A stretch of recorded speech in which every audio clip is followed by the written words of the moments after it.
All right.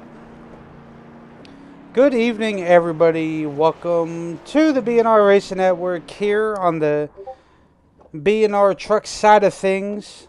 Um, Charlotte Motor Speedway in North Carolina, Charlotte, North Carolina.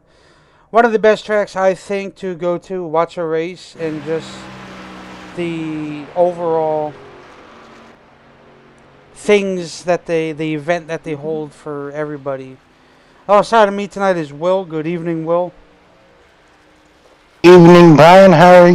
Yeah, how are you doing? I'm doing all right. I'm going to go to the race information real quick, and then we'll let you do your little spiel. So you see here, we're in Concord, North Carolina. It's a 1/4 mile. The track temp is 89 degrees at the moment. It is 85% 85 degrees out, 33% humidity. Clear skies, 6 mile per hour wind. 150 laps, 225 miles. They get 80% fuel, 4 sets of tires, 1 quick fix, and 3 attempts at a GWC. So now the floor is yours to go over the spiel and have fun. Yeah, Charlotte Motor Speedway here. First opened in 1960, first race held in 1960 as well, I believe. Won by Fireball Roberts. Um, great track, Charlotte Motor Speedway. Narrowest mile and a half on the circuit as far as on any NASCAR given schedule or um, well, Gateway is the probably narrowest track for the Trans Am Series. Everything is raced here. Just about everything is raced here. Uh, you know, Cart or either Cart or IndyCar went here one year, and the famous AJ Foyt brawl in Victory Lane happened here. So many years ago, late '90s, 97. Anyway, that year's not too important, I suppose. But yes, everything's raced here. IMSA's raced here, even back in the 80s, early 90s, when the Roval layout was first introduced, and even as it got reintroduced in the mid 2010s, right, Brian? So, fantastic motor complex all around. America's home for racing is what it has on the banner or on the walls as kind of like a track motto, right? Kind of like similar how the Cowboys are supposed to be America's team, but yeah, it's a very great track. One and two, vastly different. You have to have a good arcing angle, whether you stay committed to the high line or the middle, or even go downstairs to the bottom lane in one and two. You can almost probably mat it, or maybe just burp it in one and two. Three and four, it depends on the entry, the angle, but there's a little bit more give and take. But with the trucks, it depends on the traffic and all the air disturbance. Charlotte, it's a very aero dependent track, but three and four, I think that might be our troublesome spot of the night. It normally is here at Charlotte, just because of how the cars funnel out of turn four and the closing rate of the wall. As we know, the racing line with these stock cars, everything funnels out to the wall, right, Brian? But coming out of pit road here is also bumpy. We saw in the BNR Open Cup Series on Saturdays, Brian, that some drivers were just having difficulties with trying to navigate, go around the bumps on the apron, and that'll really spin your tires. That'll catch you out. We could see some of that here tonight, but yeah, fantastic track, I'd have to say. As most people know that are friends with me and Brian, Brian gets to go to the 600. It's a great track to watch a race at. It was on my bucket list. Thankfully, it's no longer on my bucket list of tracks to get to go see. But it's I've been able to tour it and also watch a race from this facility, and not a bad seat in the house, Brian. But yeah, great history with Charlotte Motor Speedway, formerly known as Lowe's Motor Speedway, Concord Motor Speedway, other names of its history. Lowe's Motor Speedway, back whenever kind of late 90s into the mid 2000s. You know, Hendrick Motorsports slash Jimmy Johnson kind of dominated in that time period. But yep, pretty great finishes here. The one race for Truex, I want to say the first year of stage racing, Brian, where it might have been the second year of stage racing, but when Truex basically led from flag to flag, he almost led every lap, but about I think it was 63 laps he did not lead, but he almost led every lap of this what is held here, the World 600. But yeah, overall, it's a great racing facility. It's historic. It has plenty of age. It's 63 years old, 64 this year, 64 years old this year. So, um, outstanding facility. You know, Brian, you have the starting grid. Yep. P1 would be Andrew Clue. P2 would be Daniel Lowther. P3 would be Michael Kelly. P4 would be Troy Daggett. P5 would be Chris Stang. P6 would be Tyler Myers. P7 would be Richard Johns. P8 would be Jaden Sanchez. P9 would be J.D. O'Brien. P10 would be John Tiller. P11 would be Ron Hunter. P12 would be Brandon Moore. P13 would be Jason Pearson. P14 would be Justin Steves. P15 would be Chris Camary. P16 would be Nathan Line. P17 will be Ernest King. P18 would be Joe Stipe. P19 would be Chris Campbell. P20 would be Pete Woodrum. P21 would be Aaron Bradford. P22 would be Daniel Lyle. P23 would be Mark Berry. P24 would be Paul Lawson. P25 would be Kevin Roy. And P26 would be Michael Day.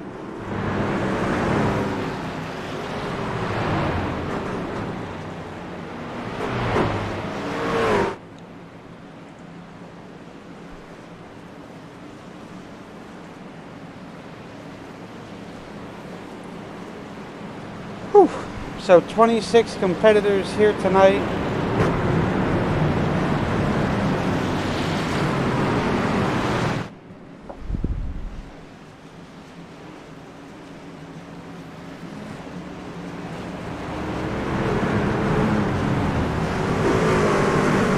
Twenty-six competitors here at Charlotte, and that is, oh, you kept it 150.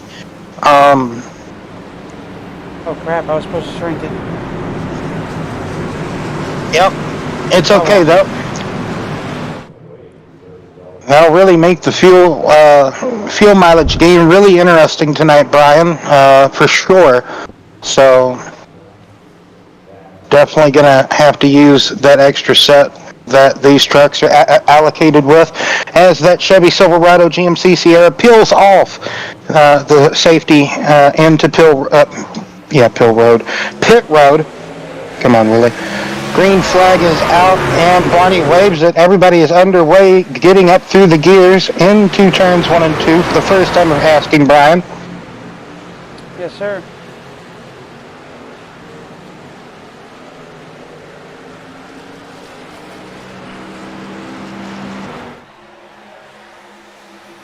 You see there Richard dropping? He goes, no, I don't want nothing to do with that. Oh, that camera view ain't gonna cut it. There we go.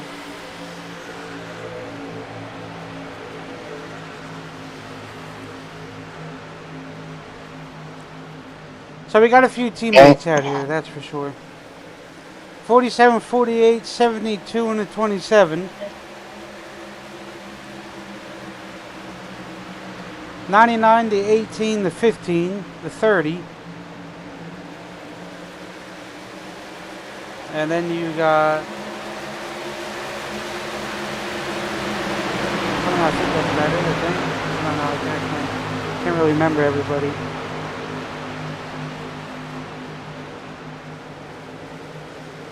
But lap 3 in the books, so far everybody doing great.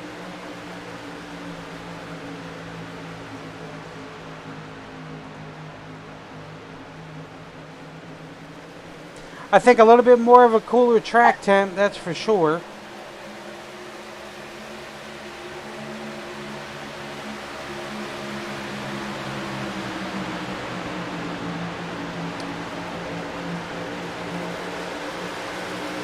Yeah, the drivers in practice were saying the trucks were handling pretty good. So in the nighttime transition conditions here, once it fully gets night, trucks should come alive just a wee bit more than what they're performing now. Yeah. So Go ahead. I was just going to say we have still a good battle pack from first all the way down, spreading all throughout the top 10 here, Brian. All the way back to about Ernest King, and about 13th is when you truly start to see Ernie's got a little bit of separation. He's got a couple of truck links back, and then bam, everybody's still here though. Oh yeah. Is that Nathan line the same Nathan, or is that a different line? No, that's Nathan from Saturday. Oh, okay. Good to see Nathan out and about in the Truck Series. Oh yeah. It's good to have these fellow drivers out here, coming out, having fun on a Tuesday night. So, oh, you see the 8 hit that wall. Got very tight.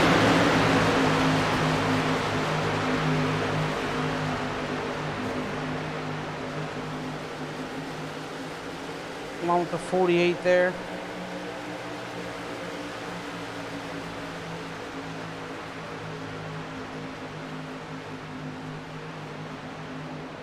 As the 11 looks to go to the inside of that 48.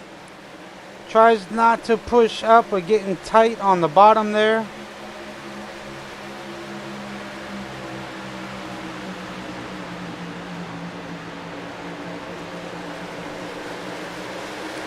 I should have asked everybody where they felt comfortable running at, to be honest with you. So I know some are on the outside and some are on the inside, and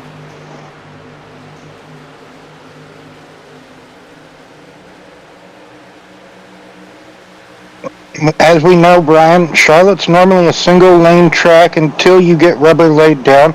These drivers are doing a good job trying to expand the lane up the track a little bit. So there is rubber being laid down up there. We have seen some trucks making forward some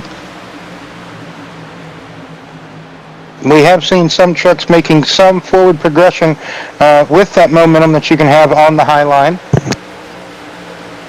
yeah. You see there, Tyler gets back into the wall again.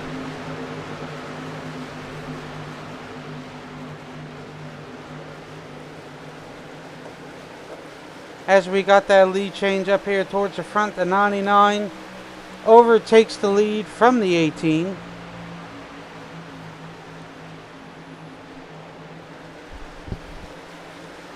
I do believe 2 fellow teammates here.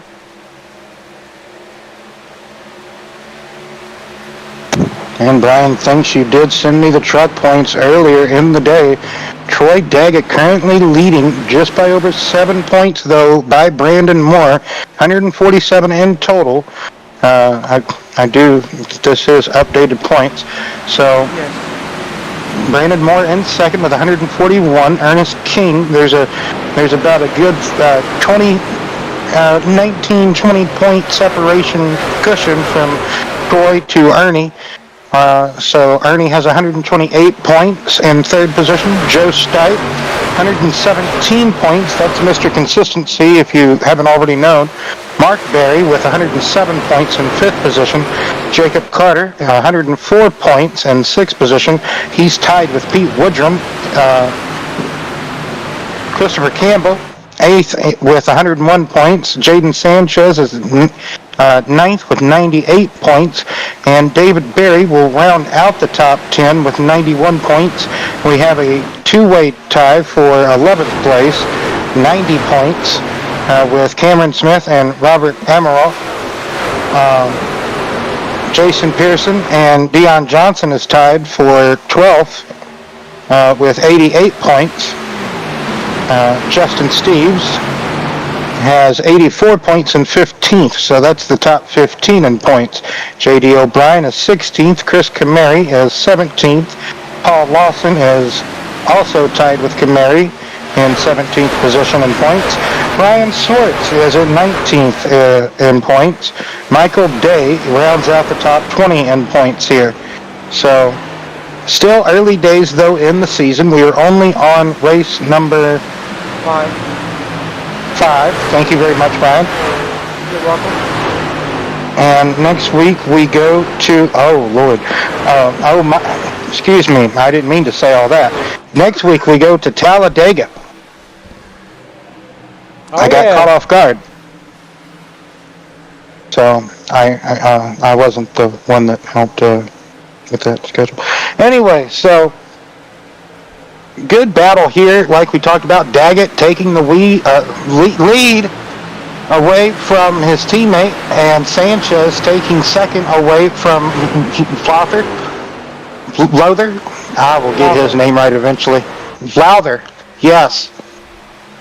O'Brien in a bit of a tussle with John. Oh man, both of them are here tonight. John Tiller and Line. Okay, cool. I wonder if the 47 is their friend. It is. Because he had the same, almost the same number 7 font as Tiller. So great to see John bringing a friend over. If that's like you said, if that. He got like 4 of them. So yeah, there is a few. They're always great to see. That's for sure. Yeah, you said it.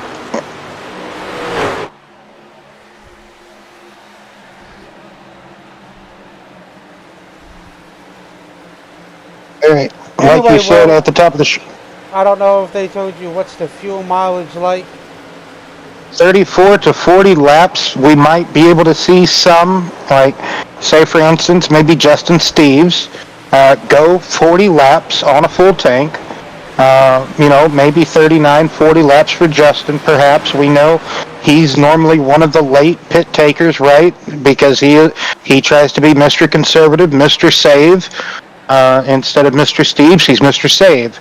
So Sanchez slowly reeling in Daggett, Brian, as we see back here this tussle. Something's happened to Mark Berry. Mark Berry's off the pace. He's down on the apron. Yeah, he is. Maybe he got a little loose. And he's coming to pit road. This is an unscheduled pit stop at lap 18 for Mark Berry.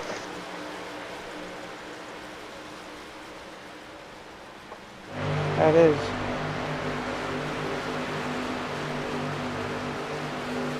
But you see there, Tiller got by JD and his teammate Kelly there.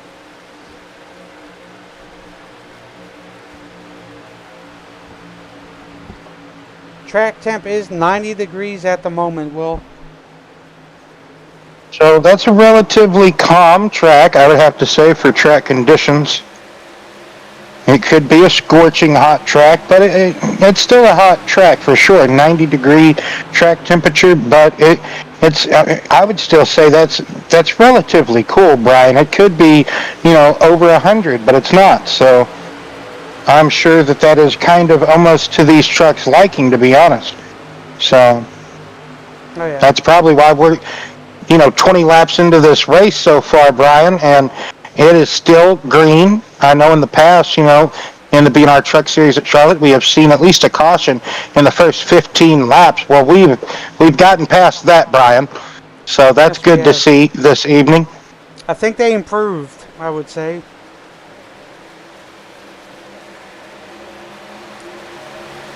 Good to see Bradford out there.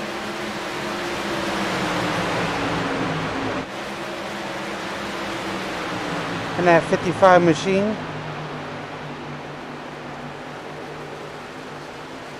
Then right behind him is Kevin Roy. We know how good Kevin is good at saving fuel and the tires, well. Good to see Kevin out here. Haven't seen Kevin for a few weeks, so good to see Kevin back. Oh, yeah. Kevin, go ahead.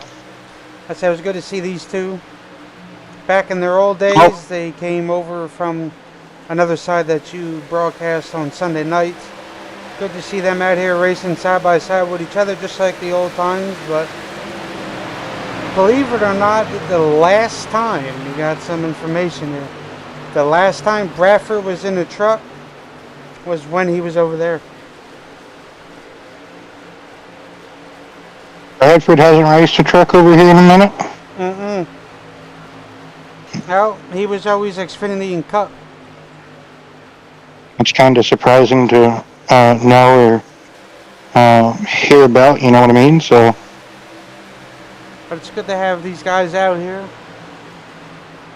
He said he wanted to come out and enjoy a race. I'm like, come on out. Messaged me while I was at work. I'm like, sure, come on. Oh. Talk about a blinky by the 18 there.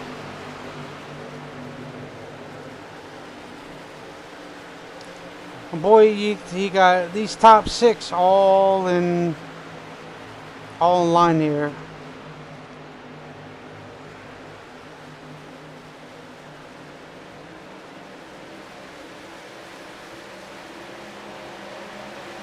See Brandon Moore try to make the pass on the inside of Hunter there, and he will get by him. Now he's looking to make the pass on the 11 of JD to take that P8 away from him, Will.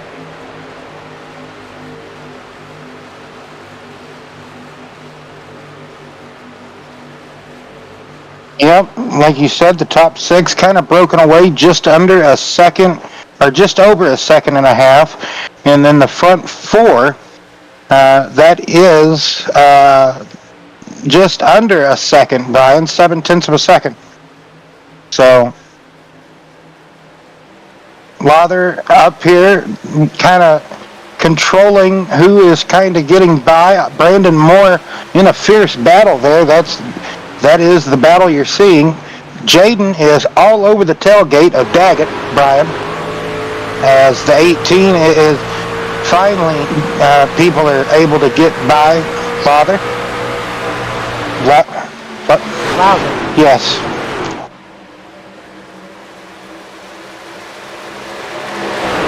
You can see here Daggett really working that outside lane. We got over 25 laps into this race, so that's, we have seen people venture up there. So rubber should be laid down. Don't know how much, but at the moment, Troy is able to stay ahead and put probably enough dirty air on Jaden to just make Jaden just a bit uncomfortable, or maybe his truck. Oh, and they're side by side going to turn 1 now. Jaden finally got to the up to the door, but Troy with that outside momentum able to keep it down the back straightaway side by side going to turn 3 here.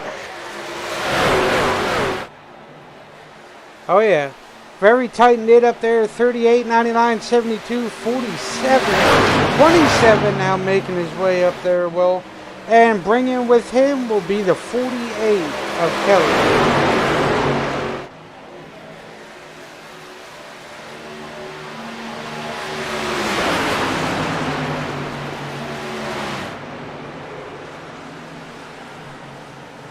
You see there, Jaden gets by the Daggett. Now looking to control the lead here on the 72, Will. But the 72 is back to him here to his outside.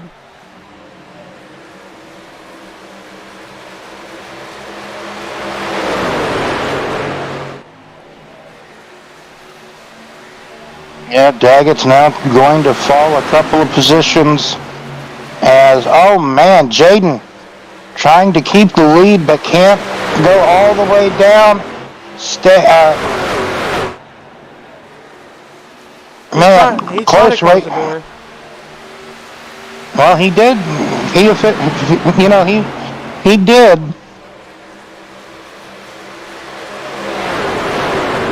Fierce battling up here at the front. This is the top 6 separated by just 0.8 of a second.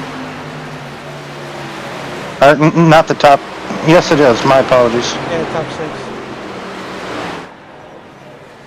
And there is the first caution of the night.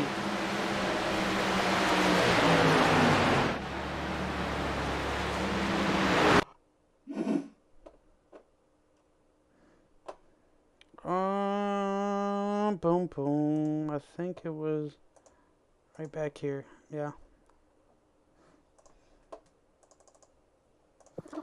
Says we watched. Mark Berry thought he was clear. Came across Bradford's nose. Let's rewind that a little bit. There we go. So going down the backstretch, Will, as we see here, 55 was outside with the 9. I know that looked like Bradford scraped the wall. Came down a little bit as the 9 was coming up to make his turn into 3 and 4. 9 came across his nose, collected the 24. Also JD. And then, who was that, Kevin? Yeah, I think that was Kevin. Yeah, that was Kevin.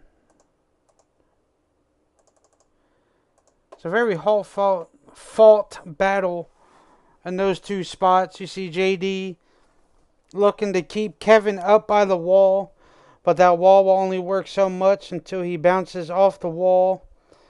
The 11 was just pinching him up there and made some contact there. And unfortunately, that would do that.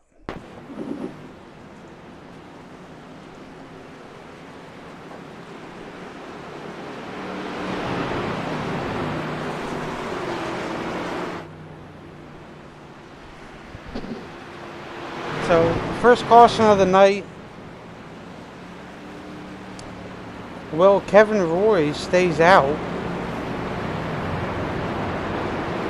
He could have stayed out to lead a lap, and then he possibly could be pitting here. Kevin Roy's normally one of the ones that we have seen in the past, come in and top off or pit, be off sequence, off strategy from others.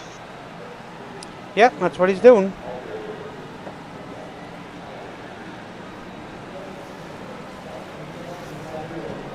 Maybe if we can, let's try to find, is Brandon Moore in the Discord?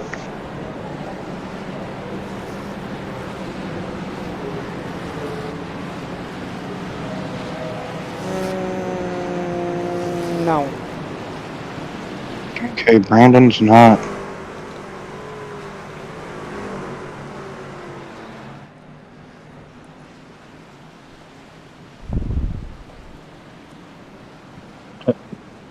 Troy in there?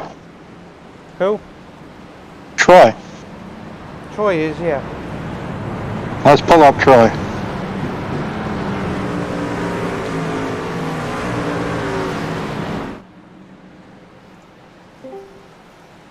Troy, you got a Hey, couple? Troy, you got a couple?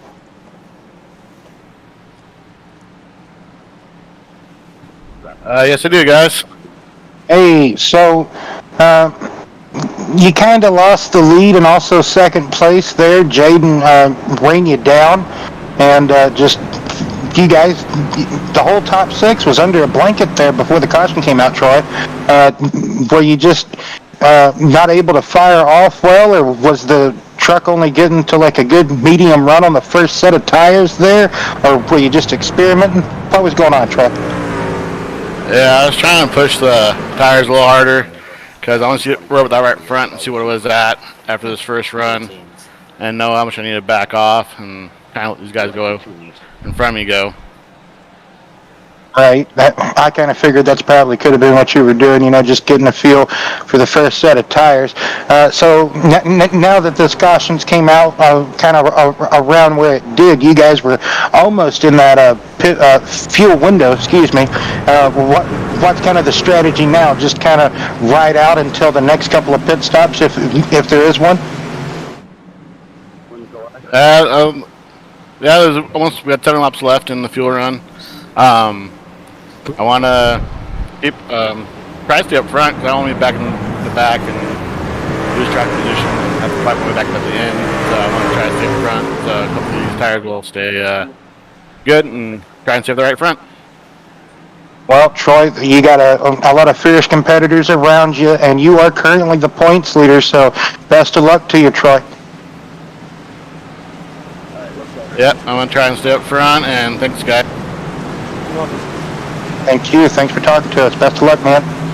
So, that's what we hear from Troy. You know, he was just getting a feel for the truck, you know, letting the tires eventually, you know, come to him.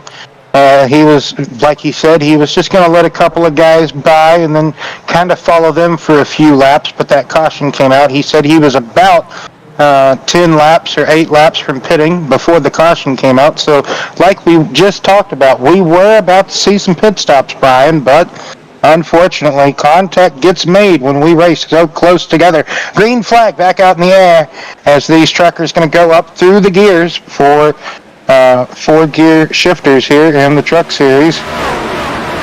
H pattern. Well, you know, if you have an H pattern.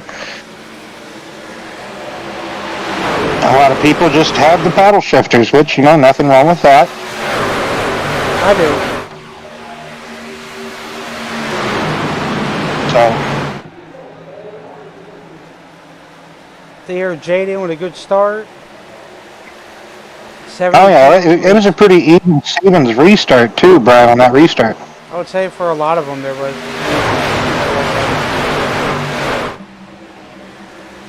But right here on this restart, we're gonna see some moves being made.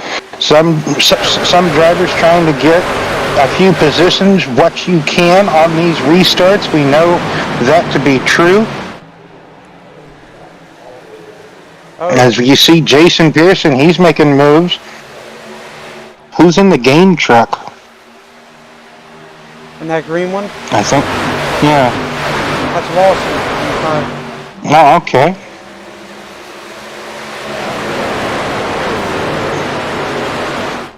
No, that's Pete Woodrum in the 5, Brian. Brandon hit that wall. Oh, be careful, B, because of the bumps down there. We saw in the Cup race how, you know, cars got loose once you're down onto the flat on the back straightaway, and they just hit the bump the wrong way, totaled out the car. As Pearson, he's trying to sneak in to the top 5 where he normally, top 5 Pearson. That's normally where he consistently runs, about anywhere between, 4th to 7th place. It seems like, so.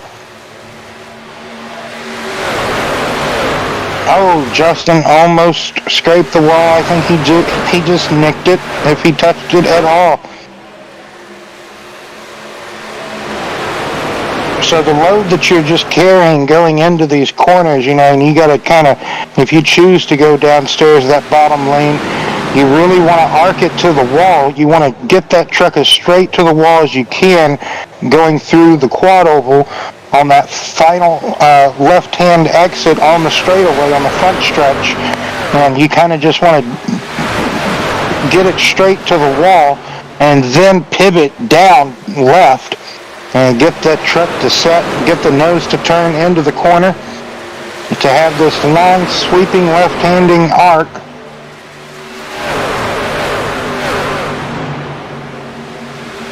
As you see further on back, just outside the top 10 is the 18. 4 seconds back of the race leader, just over 4 seconds. He's got Hunter, Chris Camary, his teammate, everybody. Just a big gaggle, just a big courtroom of cars here, just whole judge, jury, the bailiff, everybody's back here, Brian. Oh, yeah.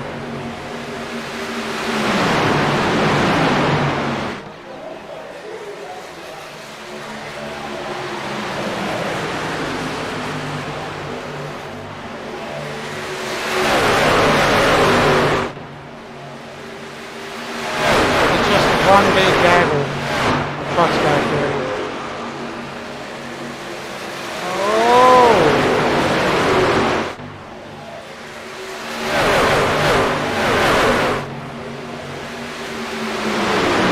like the sun has finally set at Charlotte here, so everybody though back here, 12th on back, trying to find a way around the 18.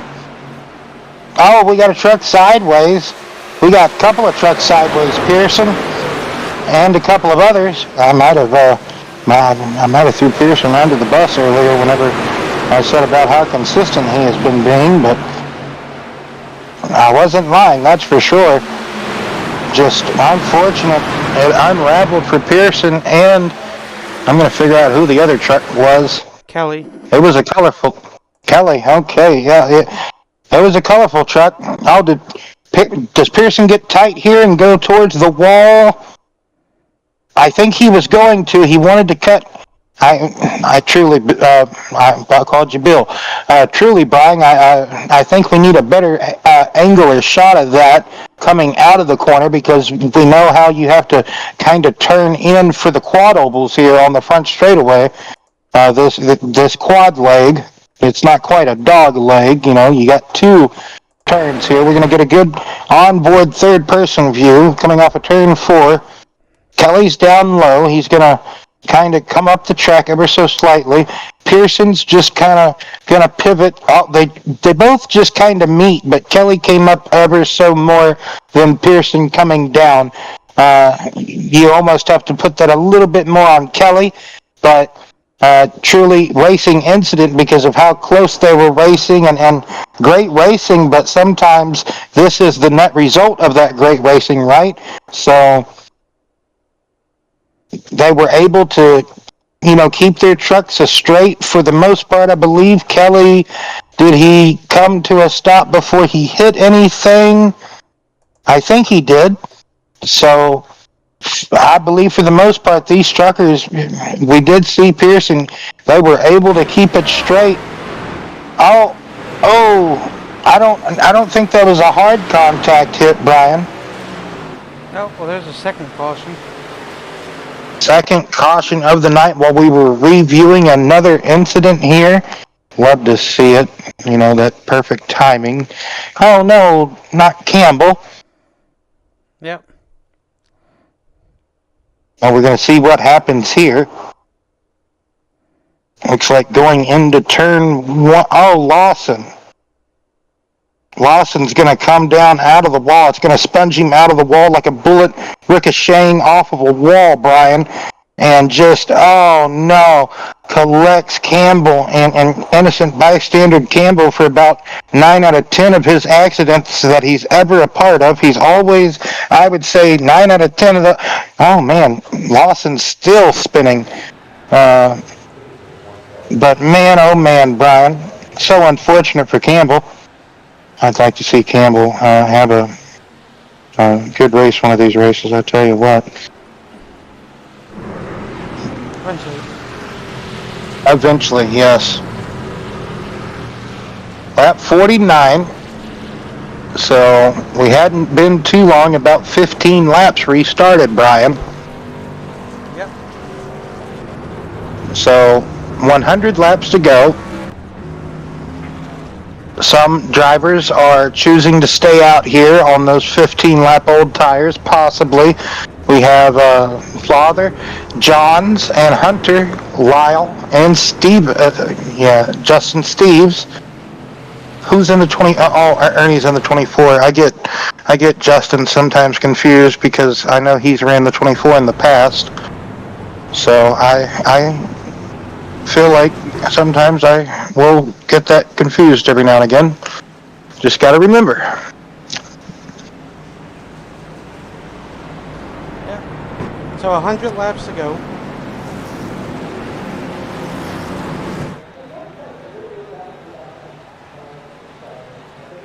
'18's the leader, and Richard Johns.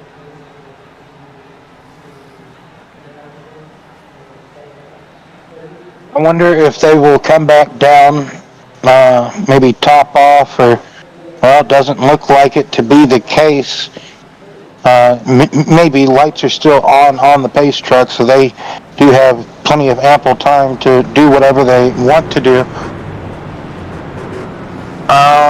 Richard's in the Discord.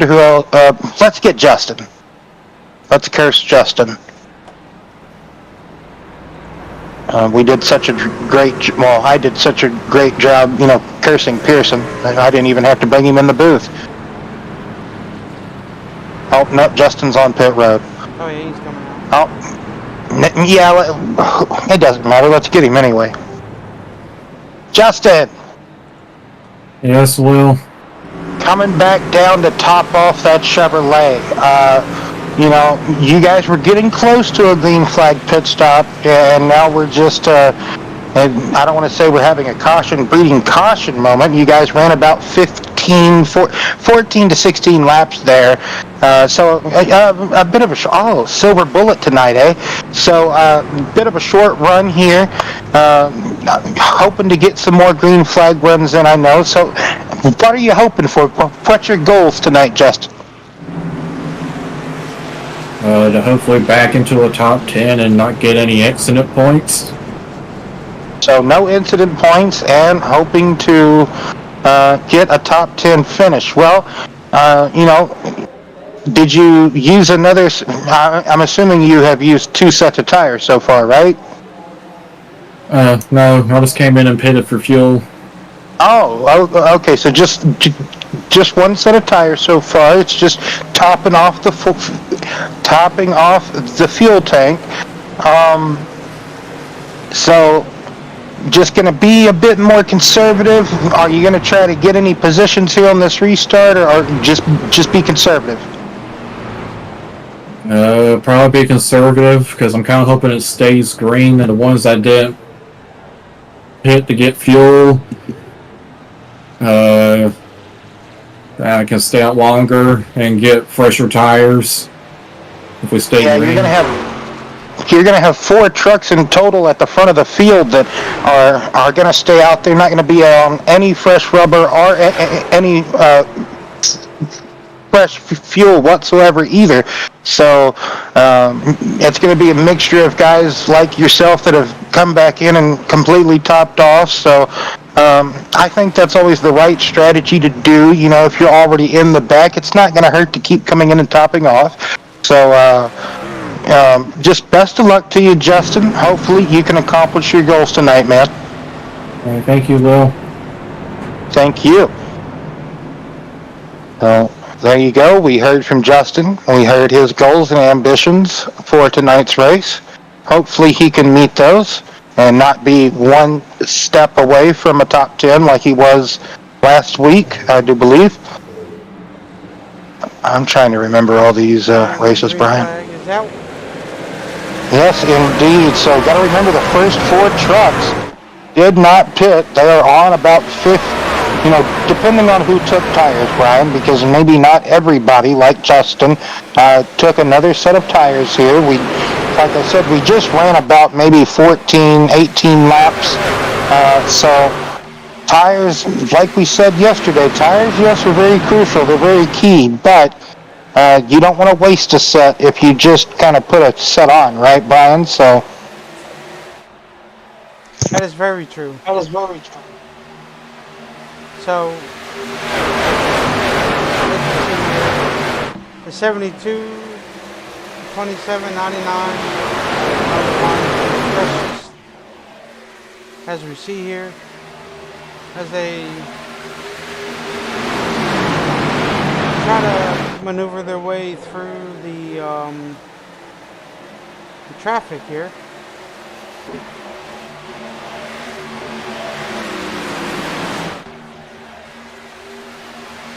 Richard John still up in the front.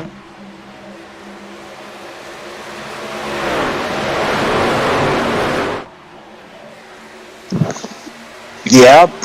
Currently, Richard John still up in the front. Lyle has lost a couple of positions from restarting 4th. Yep. Fell to 5th place at the moment, but there is some hungry competitors behind. Yes, hungry. Hip goes. He's got Jade in there. Ernest King, Pete Woodrum, Clue. Richard has an 0.8 of a second lead, almost a second, Brian. But we see Tiller and others, like you said, Daggett, with the fresh tires, trying to work their way through the traffic as they've been mired back in it now, in that dirty air. Man, oh man, look at this chess match going on for second, third, fourth, fifth, sixth, just on back. Pick the lotto number and watch it go. Yeah, different strategies, all around. Different strategies, different tire wear lives that we have on each of these trucks, more than likely, as far as some maybe choosing to take a second set of tires, others waiting, playing that waiting game. When do you want to take that second set? Ernest King in the 24, he is making moves, trying to get past John Tiller now. In the 27 machine, he's going up high. Now he's going to try to dispose of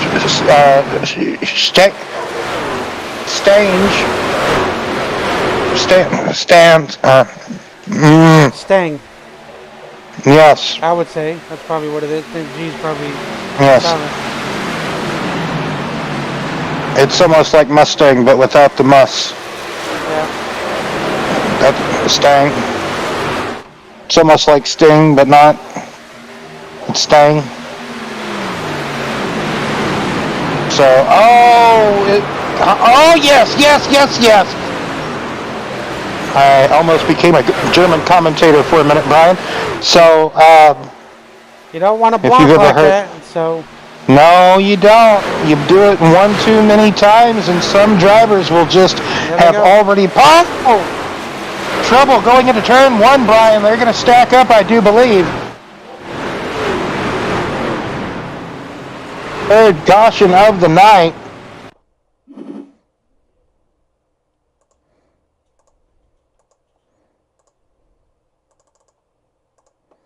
As we see here. Jaden getting back up to speed after getting slideways off the front bumper of Pete Woodrum, I do believe. Pete did not like how the 38 driver kind of took him all the way down to the almost to the flat down the back straightaway, and Lyle said, "Hey, I had a window of opportunity. You left me a door, and well, you get what you give, Brian. I'd have to say, when you truly look at things a second time, I get paid to call it as I see it, right? So that's what you got to say in that instance. We always say, there's a time and place for everything, right, Brian? Yep, and unfortunately,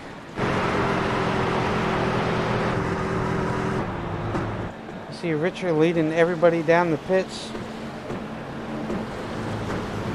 So everybody's either going to come down here, top off, maybe get right sides, maybe no tires for Richard. Definitely going to get tires, because I wouldn't want another heat cycle on those, I don't think. Would you, Brian? No.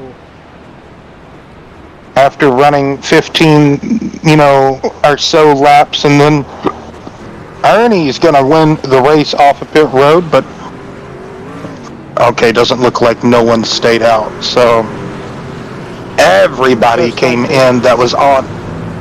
Who? Joe? Oh, Joe did. Maybe Joe stayed out to lead a lap. But that's what I'm talking about. Don't throw the block like that, especially if there is room there for another driver, because then you become the victim of that circumstance.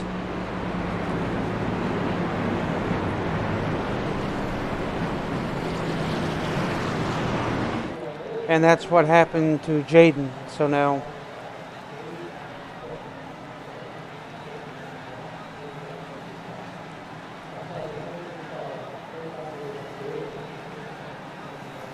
yep, that's what it was.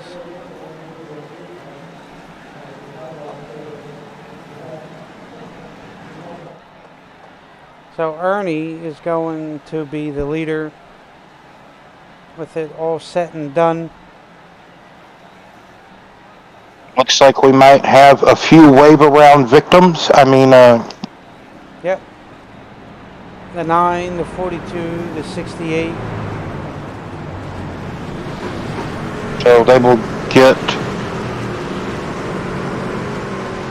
one of their laps back. I know Barry was 2 laps down, I do believe, at one point. Campbell, I believe, was 4. So, or not 4. I think he might have been 3. So I think this might put Lawson back on the lead lap. Mm-hmm.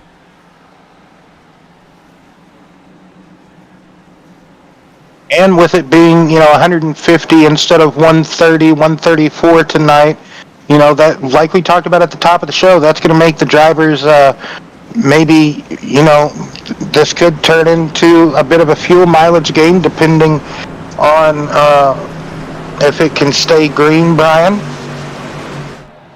That's what we're hoping. We'd like to see it. They get ever so slightly close to it, and then, It's a difficult track. I would almost argue that Charlotte may be one of the most difficult mile and a halves that there is out of the 8 or so mile and a halves that there are. Las Vegas, Kentucky, Charlotte, Atlanta, Texas.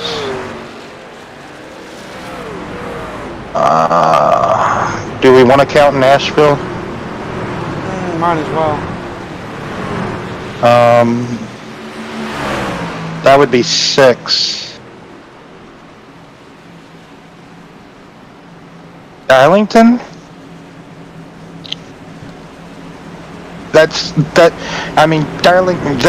Darlington and Nashville, they're still in that intermediate threshold, I guess you could say. They're not quite a mile and a half. They're both a mile and a third track. So, all right. still Go ahead. I'm like, well then maybe, I don't know. Yeah, we were mainly just talking about the regular mile and a half cookie cutter tracks. I guess there would be only, like I said, five or 6. Charlotte, Atlanta, Texas, Kentucky, Las Vegas. Anyway, Pace Truck is off. Yes, Ernest indeed. King. Anyway, Ernest King is going to lead Kansas. the field back to green. There you go. I knew I was missing one. Hear the roar of those engines as they pass the flag stand, Brian. Pete Woodrum and Ernie. Oh, that's a Mountain Dew truck. That's not a game truck. I thought it was a game truck. But Ernie really getting some good pushes from the back of the 72 machine. Oh, yeah. John Tiller coming down low. We know how good John can be here at Charlotte on the Cup side of things. Maybe he can translate that into a truck victory tonight, Brian, doing some moonlighting. We don't normally see John and company over here in the trucks. Good to see him. Yep. As the 72 of Stang takes the lead away from Ernest King. Side by side for third position, third and fourth, as Troy Daggett looking for a way by the 47. Pearson right behind him. Pearson has recovered from his incident with, who did he tangle with? I'll remember it later. There is Nathan Line. Nathan Line is cracked inside the top 10. Aaron Bradford is in the top 10 as well. Oh no. He didn't even get going good, Brian.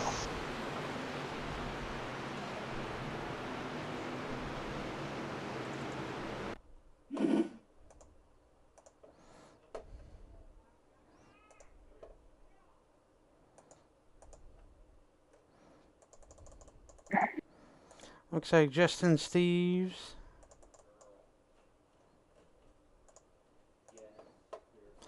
Look like going into 3 or 1 and 2 as we watch here.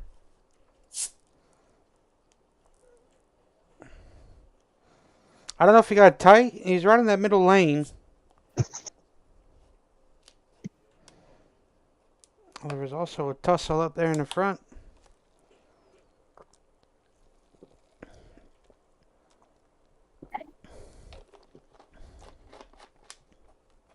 I think he might just get caught up in this. He could be an innocent bystander in this. Oh, Lawson, he was checking up.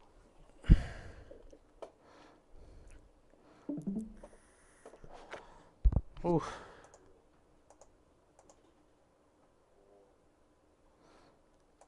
And hate to see that, because we heard, what his strategy was, what his game plan was. We had faith in it and that it could work, but he was checking up for an incident that was going on in front of him, Brian. Let's see if we can find out what happened here. Lyle and who's in the 20? Michael Day. Michael, yes, I should have known that. Michael Day down here in the 20. Let's see, Lyle kind of getting some dirty air dumped onto his truck. But he kind of chose to beat behind that truck going into the corner. What happens here?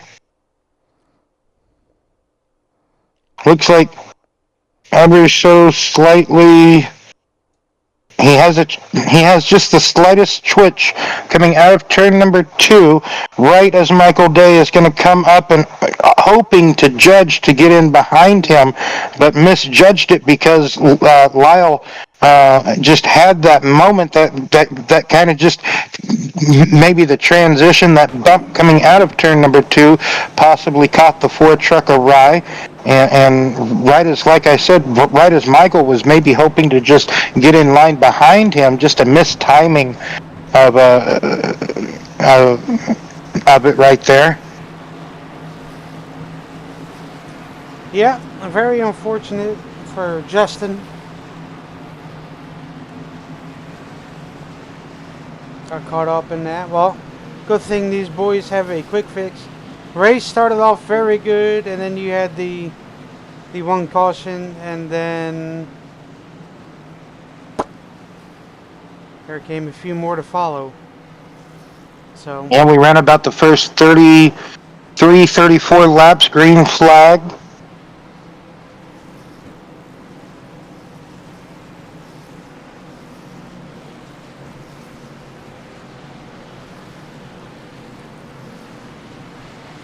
yes, sir. I do believe next time by they should be coming to 1 to go.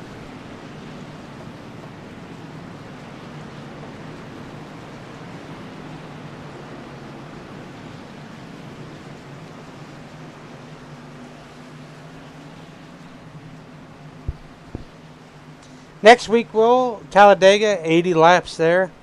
That's going to be a doozy.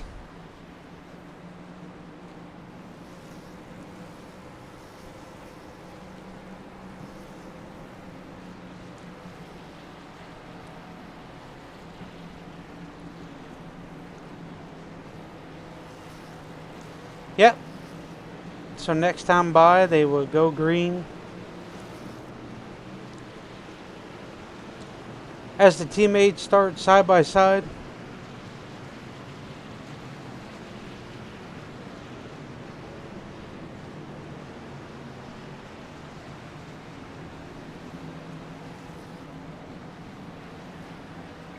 Aaron Bradford cracked the top 10, Will. P7.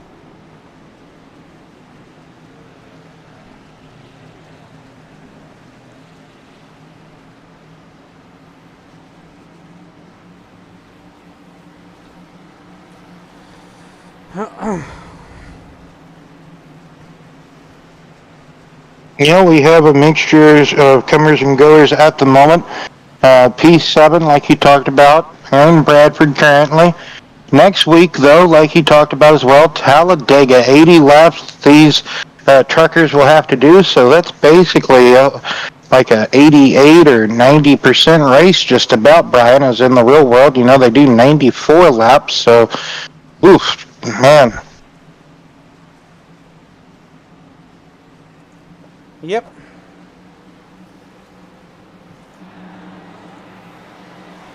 See here, pace truck is off. And the green flag is out.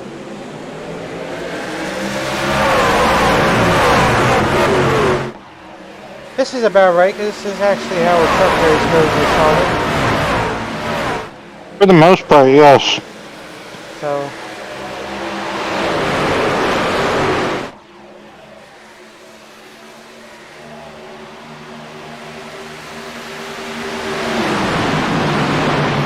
So there's 72, and gets a good start there with Tiller to his inside. Which, by the way, I do think last week Tiller did win the setup side of things in the BNR Truck Series.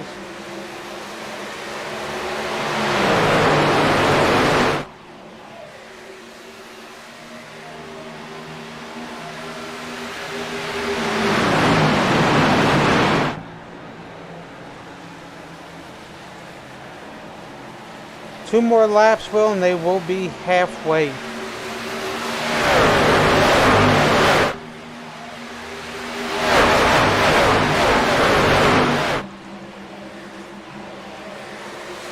Yes, indeed. Two more laps halfway home here this evening at Charlotte Motor Speedway in the BNR Truck Series.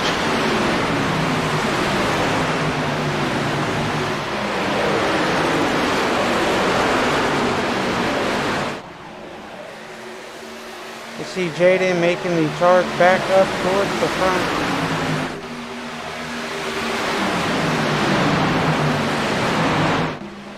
Next time by, Will, they are going to be halfway.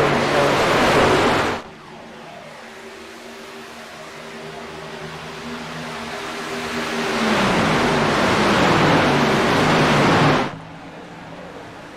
It's either the 82 and the 5. Good run for Richard Johns there, P9.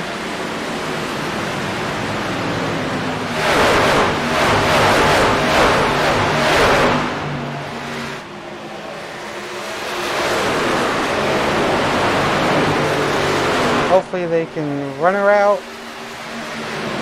from here. Be awesome if they could. See Richard Johns looking to get by Woodrum there. And they have 5 machine.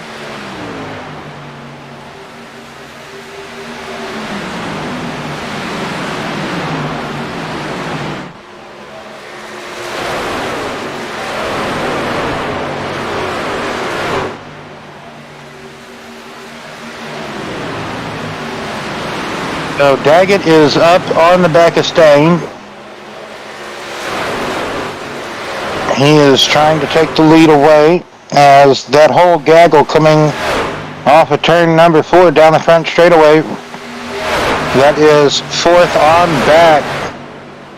Like I said earlier, let's pick a number and roll with it all the way back to Pete Woodrum. So 4th on back to 10th position, and then a couple of few truck link separation, and then it is 11th on back. 11th on back to 15th, and then about a second and a quarter, you have Justin Steves in 16th. Oh yeah. This field is very, very tight, Will. And we do have the lead change there. Yes, we do. Troy Daggett trying to take the lead away. If not, already did. Or Stain, my apologies.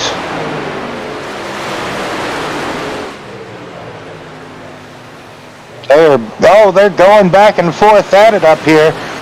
As John Tiller is watching this battle, John's going to go to the outside as Daggett lost some momentum there, had to get out of it or he was going to run over Stain. So he was floating with disaster walking up the track. Riding on board now with the race leader as he's going to lead him into turn 1. Brian trying to find the right onboard he wants to be with here. Oh, with a shot from the Oh! 26. Just gave Richard an extra caboose to get even closer to Jaden. Helped Richard through the corner a whole lot faster than Richard wanted to probably be, that's for sure. Oh,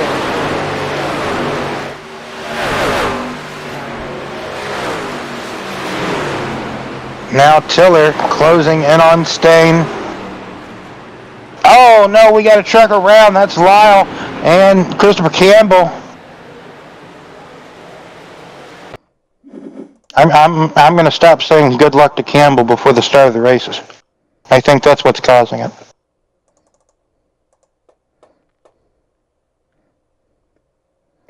Going into turn number 1, it narrows up real tight right here. And, a bit of net code reared its ugly head, but I think, Brian, they were going to make contact, either way, it was going to happen. And, I hate to see it. Sucks, because we had just got back green flag running. Oh, man. Breeding caution night, it just seems here at Charlotte. You get racing, you get some laps underneath you, and you get side by side with a competitor, and contact's going to be made. Look who made it. Dion Johnson.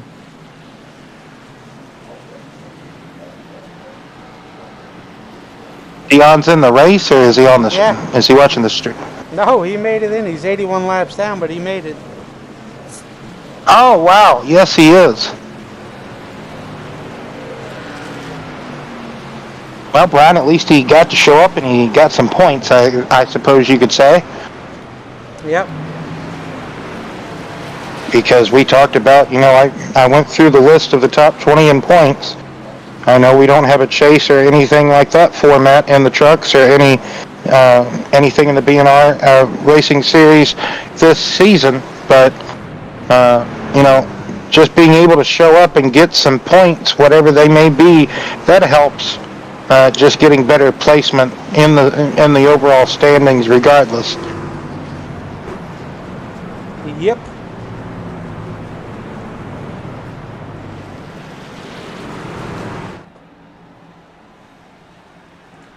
Any ounce of points helps, Will.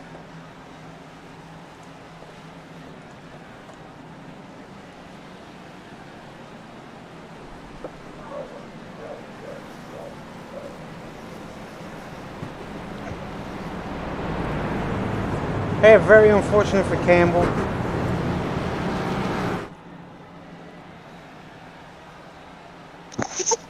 Let's grab Bradford.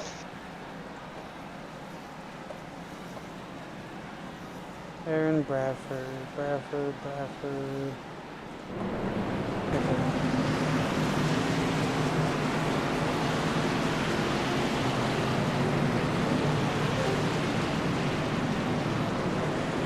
Bradford, hey, how you doing? How are you? Fairly decent. How's that truck handling in all this tight, congestive, dirty air out there for you? It's handling good. I feel good. It's a little loose coming through the tri-oval, but it feels good. Everybody's getting a little racy, and there's still a lot of laps left here. Oh yeah, there is still quite a bit. Just over about 65 to go, 64 to go, I think, when we get the green, perhaps. So that's still a lot. Sir? Yeah, I'm saying, you're right.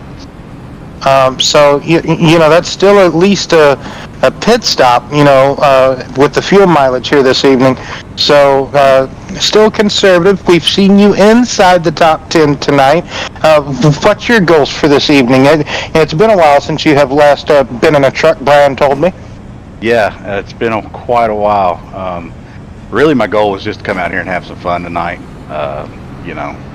Enjoy myself. But I feel like I got a good truck. I'm going to try to go up here and get this win if I can. So we'll see what happens, how it plays out. Yes, indeed. It's nice seeing, familiar faces you don't necessarily get to see in the Truck Series, like, yourself, John Tiller, Nathan Line is here. I believe they brought a couple of friends as well, so that's great to see. What do you think? Do you think we're just going to keep having these cautions, breeding cautions, or do you think you guys are going to be able to straighten it out, Bradford? Well, I'm going to hope we're not going to have too many more. But if they're side drafted pretty crazy out here. So if they keep on wanting to side draft that bad, I'm going to say we're going to have a couple more cautions. Well, I'd hate to see it. Maybe single file restarts. Anywho, best of luck. Best of luck to you, Bradford. Hopefully, we'll talk to you later. All right, man. Appreciate it. No problem. Appreciate it. Love talking to Bradford. Always has great insight. He said the truck was handling pretty well in the dirty air. Pretty stable. Overall. He said the only bit of trickiness was really going through. The quad oval, the front stretch, Brian. Yes. So. Look at that. Barry made it up to third. Yeah, Mark got both 3 laps now. Anyway, he back on the lead lap with the green flag waving. Brian, like you said, got back up inside the top 5. He's actually in the podiums at the moment. So they're going to kind of fan out here, going into turns 1 and 2. Kind of 3 wide for a moment, Brian. Yeah. Michael Day, Jaden Sanchez, and whoever that was underneath of him, Richard Johns. So, another pretty good restart, I'd have to say. Richard.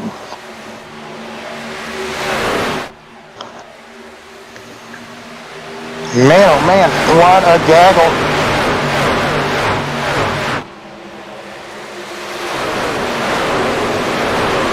Yeah, I gotta agree. Ernie in the thick of things here. He's got Pete Woodrum right behind him. They're trying to make the bottom work as the outside is being led by Michael Day. Oh, Ernie's going to lose the nose. Walk it up a half a lane, but he regathered it. Man, just battles all over the place, Brian, on these restarts. You just never know where to look. What's got to be... Oh, man, I thought they were going to have a wreck right there going into turns 1 and 2, but they did not. They did not body slam each other. Chris is having a tussle back there. Yeah, Chris Crazy can marry.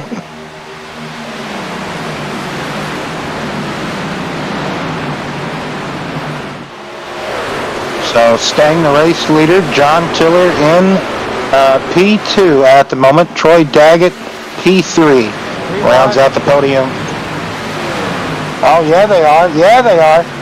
Justin Steves all the way downstairs. Tyler Myers and Chris Gameri in the middle. Justin able to pull it off. He is just trying to get all the positions he can. He wants to get away from everybody possibly, so...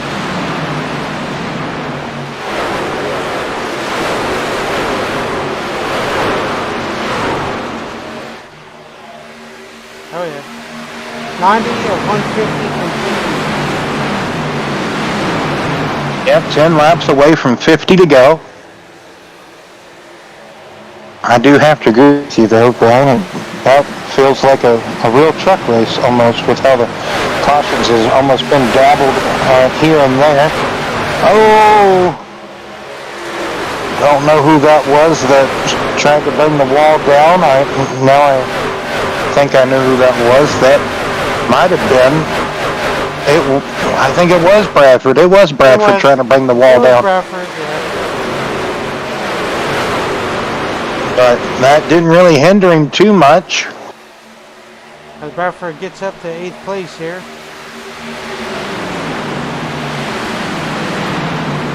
Tiller just 2/10 off the back of Stang. Daggett, he's half a second back. Richard Johns, four truck breakaway, 0.8 of a second.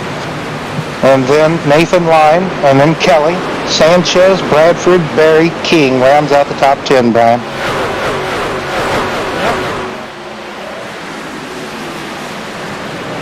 Oh, did Pearson slap the wall, or if not, got awful close to it? No, he did not. I don't see any damage to the right side of that automobile. You always want excitement. This is the group to get it from because they don't give up. Oh, no. Like I said, on these restarts, they really try to take what they can get. That's what you need to do on restarts.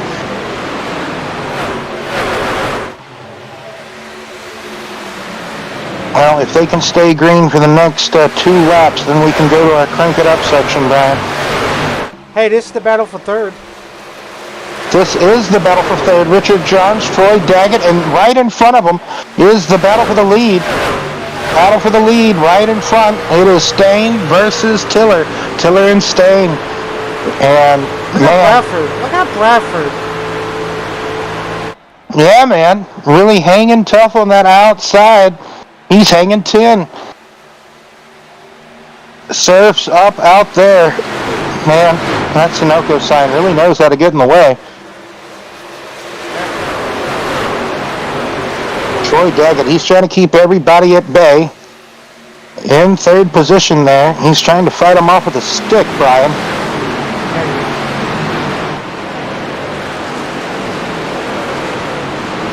All right.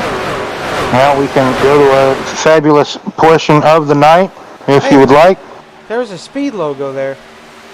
Yep, the old speed logos there. You're right, and there's also a when they scan this track in the internals, right? Like the infield, they scanned it back when Dollar General was kind of still a track sponsor of this track because they had the Dollar General 300 here. At one point, it was named that for a couple of seasons, and they speed channel. All right, we'll go to our favorite section of the night while they're getting it going now. So here you guys go.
Well, with 50 laps to go, Aaron Bradford has gotten up here and taken the lead away from Tiller and company as Tiller is stalking the back tailgate of the 55 machine. Yes, indeed, Willie. So, stalking all over the back. Tiller's got company, though. But Bradford, he's wrapping this high lane. That very top lane, that Richard Petty lane, that Kyle Larson line. He's wrapping it pretty well up here. We should know. We got to see some good. Oh, he's in the wall. He's in the wall. Coming out of turn number 4. And that's going to bring all these truckers back by him. Bradford was up here having a great moment. But, hey, at least he didn't, blow a tire and go to the wall. It could have been a rougher impact if he just got tight and went to the wall. But that air, oh, man, as they kind of snake on that outside lane, some of them teasing, flirting with that wall. Tiller retaking the lead.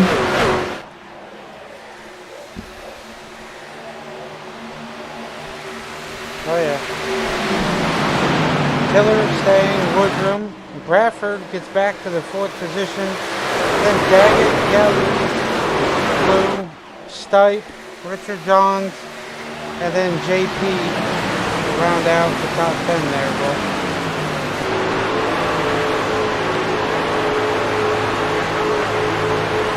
Yeah, I think Bradford's just got to get his rhythm back here. Got to get his momentum, and once he can possibly go back on the attack, maybe, or maybe a chance, a possibility that I hate to say it, but Bradford just could be eating up his stuff at the moment. As Woodrum's going to have a look.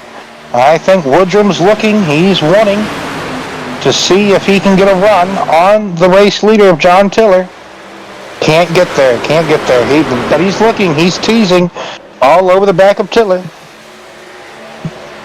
good run by Pete. Oh, excellent run.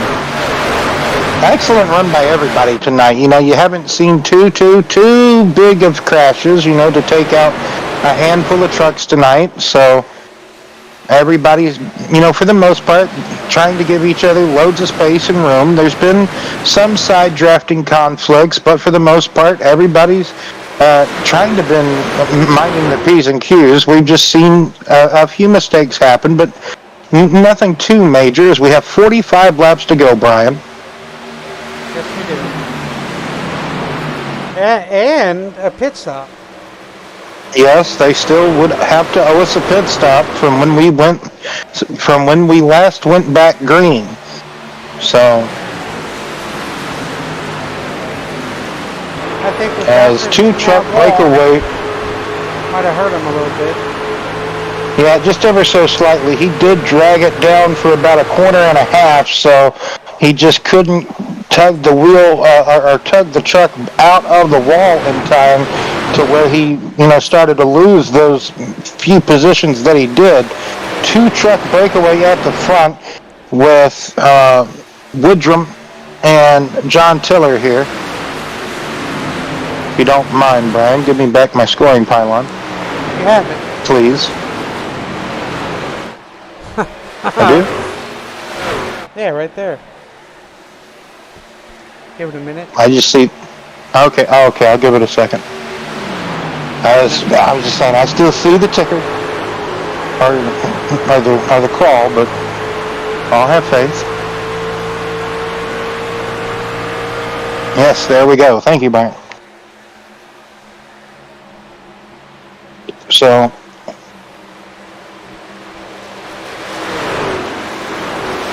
total of just a total of 9 seconds separates. Oh, something happened to Stain.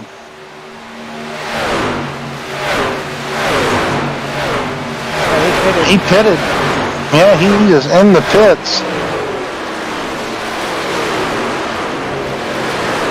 I don't know if he's going to... If that's a scheduled pit stop, Brian, I don't know if he's going to have enough to make it all the way. Tiller's in the pits. We've seen Tiller do some strange, fuel mileage before in the Cup Series, so we've seen him save a few laps.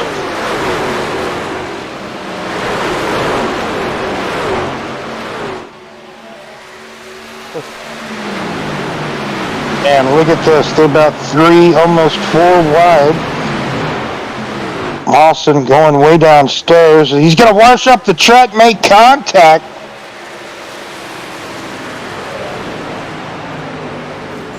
Oh no!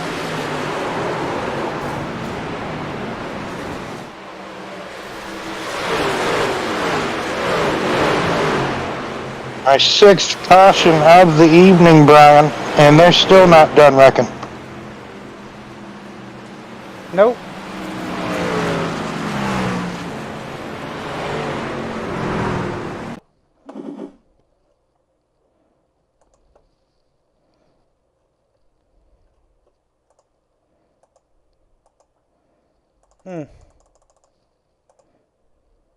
I think this all kind of starts coming out of turn number 4, Brian. No, going into turn 3, my apologies. 3 wide down on the bottom. Lawson straddles the paint and just shoots him straight up into the 51 of Richard Johns. And I mean, he basically just becomes a cannonball at that point. And oh man, nowhere to go for Brandon Moore as Lawson's going to ricochet out. And he's going to clip both. He's going to come down, sideswipe the 3, and then get the 26 of Nathan Line.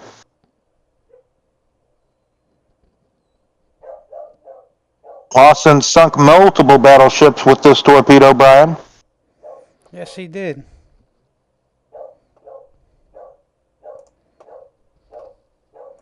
Very unfortunate.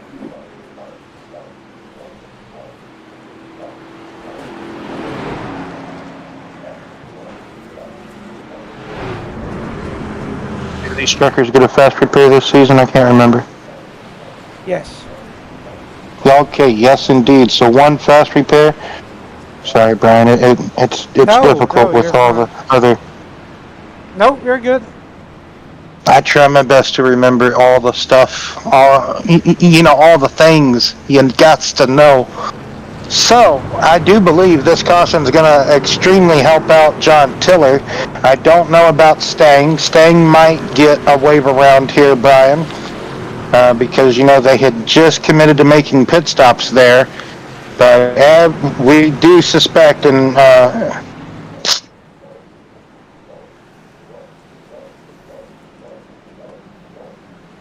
everybody should be able to make it from this point on, Brian. Yes. So Stang's ahead of him, so yes. Wait. I think Campbell will get the lucky dog. Goddamn.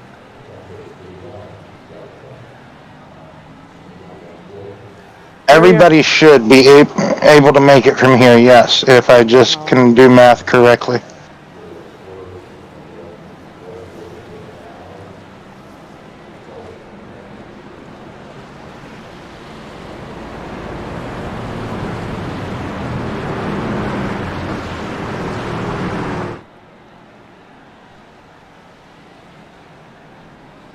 Yeah.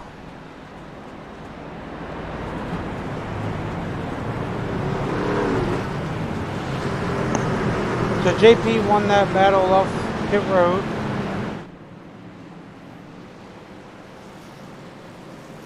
Now, should we dare to talk to him? I mean, if you want to.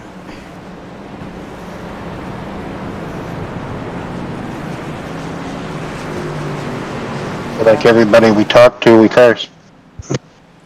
I mean, yeah, we can talk to him. Why not?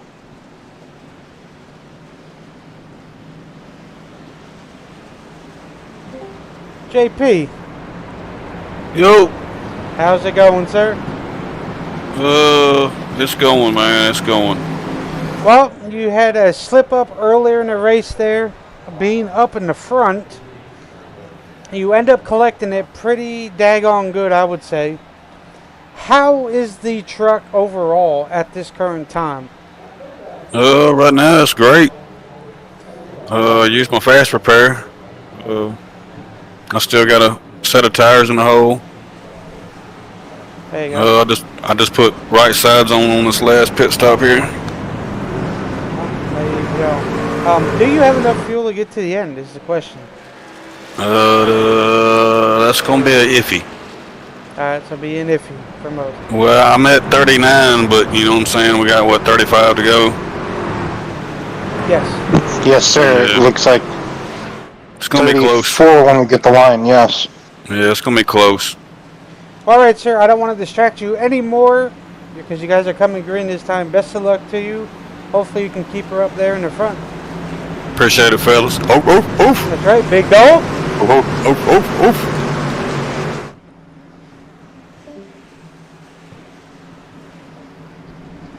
Oh, JP. He's a good guy.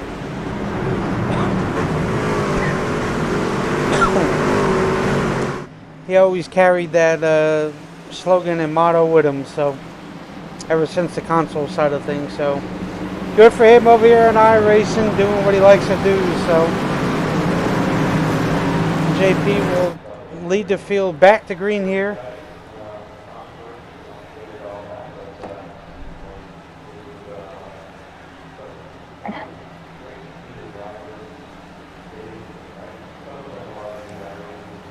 As the pace truck will peel off, Will. Yep. Everybody's doubled up, getting into the restart zone, and they will fire away. Barney waving that flag viciously. Final 34 laps now. 34-lap shootout. Everybody spectatorial, good to go towards the end of this race.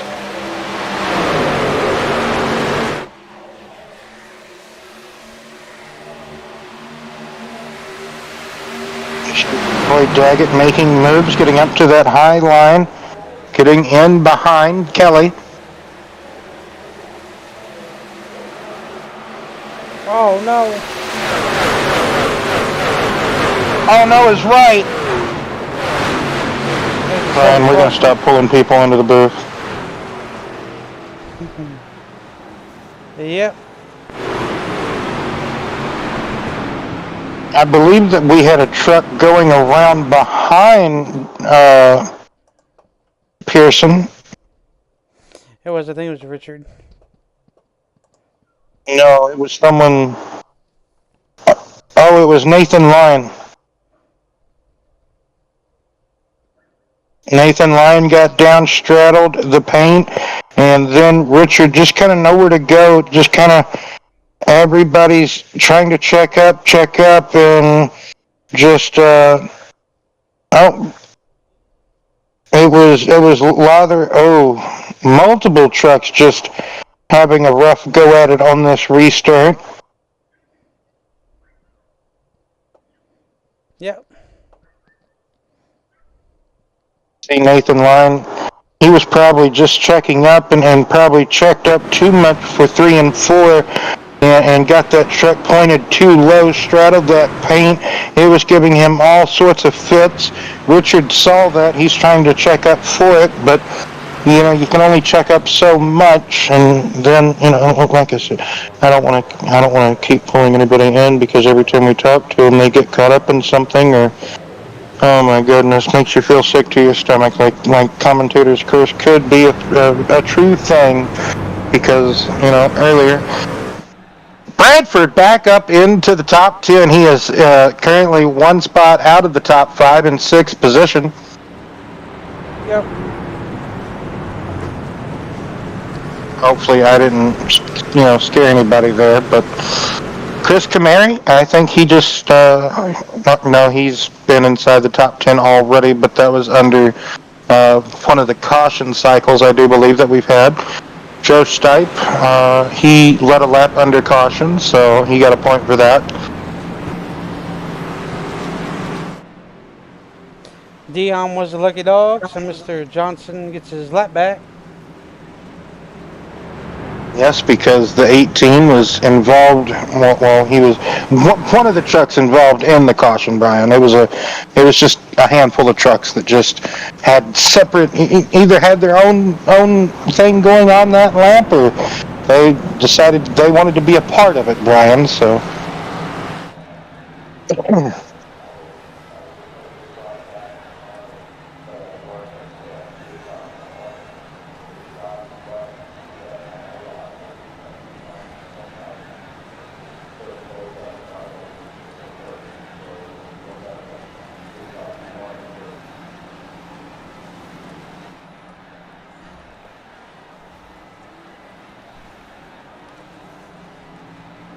Yep. This is like an actual truck race.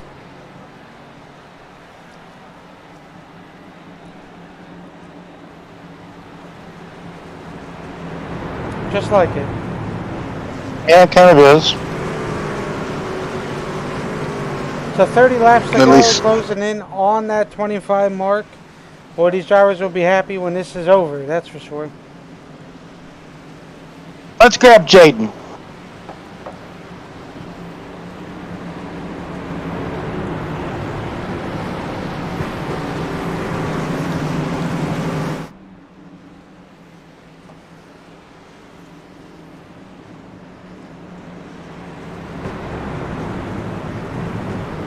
Did you hear me, Brian? Oh, there you go. Hey, Jaden. What's up, guys? Well, back and forth night for you. You back up here in the top three.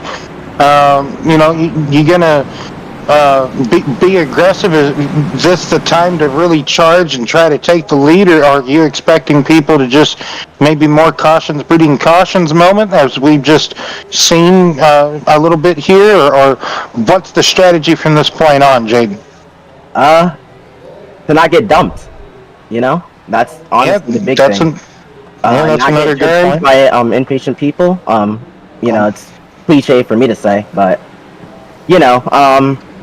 I think you just have to keep your truck clean. I've been back and forth, so hopefully if I can clear the 48 or whatever number he is, it's double. But hopefully if I can clear him, I can kind of get away from these guys and just hope that they keep wrecking behind me and don't include me in it. And we'll see. But it's gonna be interesting. Hopefully we can get it done. If not, just settle for a top 3. But I don't know. Yeah, I think it's the time to be aggressive, though. I think you have to do what you got to do to stay up front. And then I think with 10 to go, if there's a mid-late caution, I think you'll see some guys pit for 2 or something like that. So, yeah, it should be interesting, but we'll see.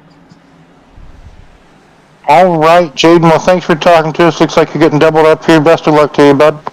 Thank you. Thank you. Well, we'll see if this commentary curve sticks. You said it.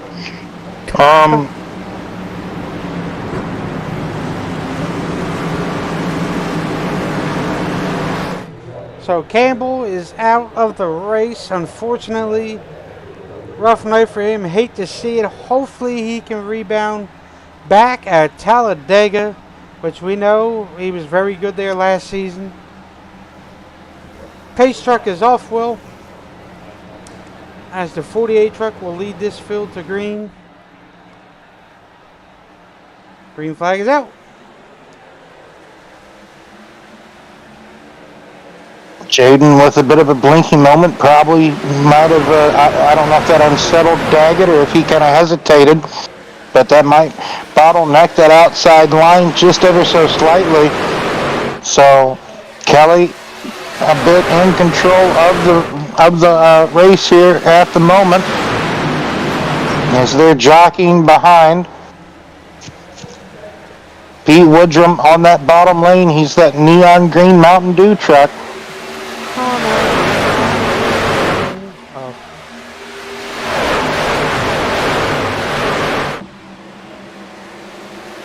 Pete Woodrum really able to hold it down on the bottom lane and keep it down there for the most part. Look at that gaggle back there. That's a mess and a half.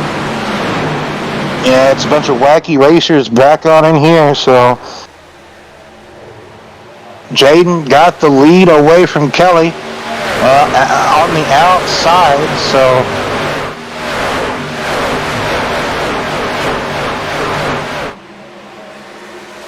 Sanchez, Kelly, and Woodrum as, Ernie's going to slide up into Joe. Slight contacts made, but Joe was able to hold his line pretty firmly. As they come by this time, will be 25 laps to go. Next time by. And these truckers keep holding it underneath them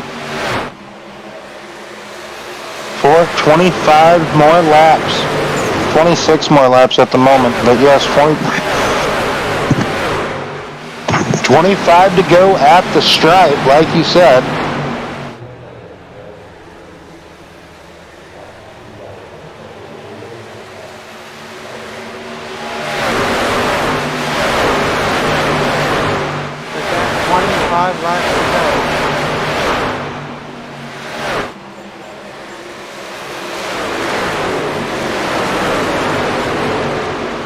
Something happened to Pete. Pete's keeping her up in the wall. Good driving by Pete.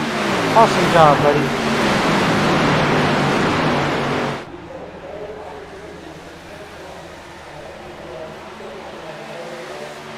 Let's now move Raptor in third position.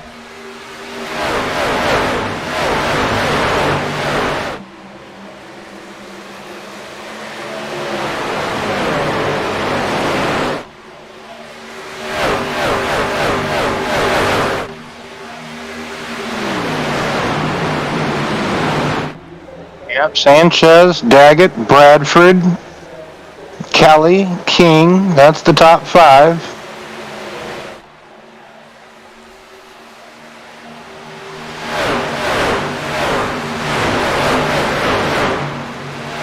That tri-oval, boy, that's going to get somebody. That's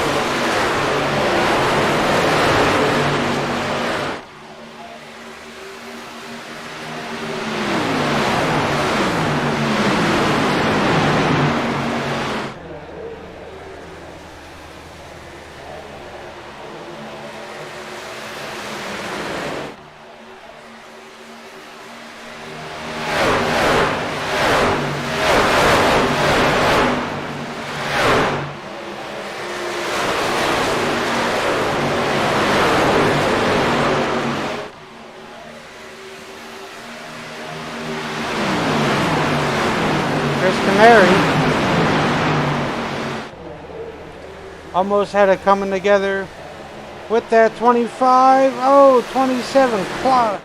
Not 27. 72 clobbers the wall.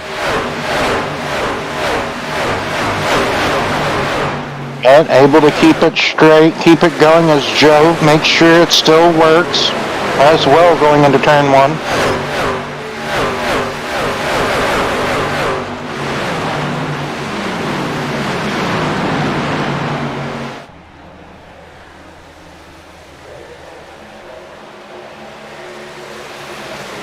This group is great. It's just the intensity that goes around.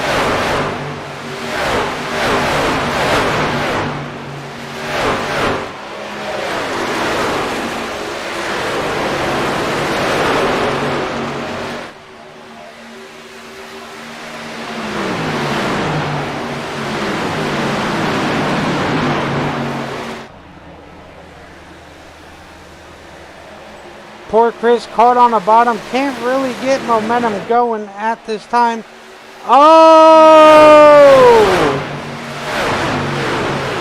Oh, man.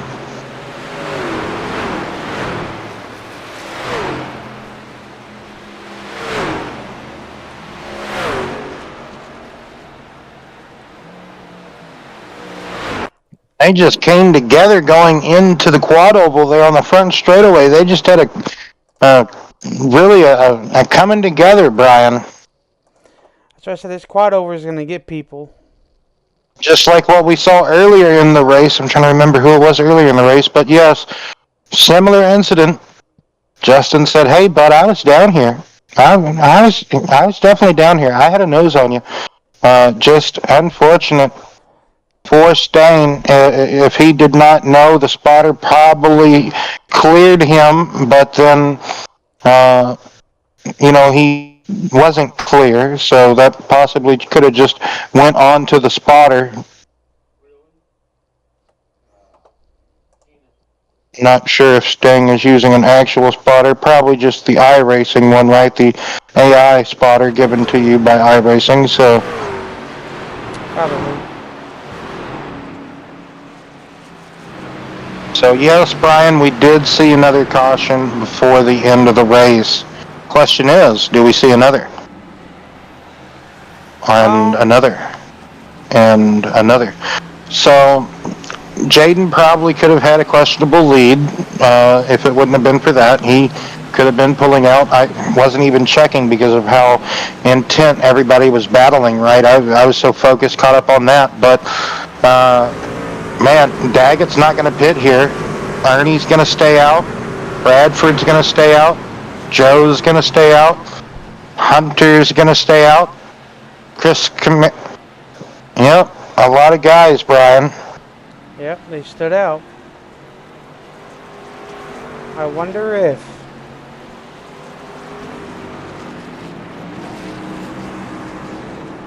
just if they have no tires left.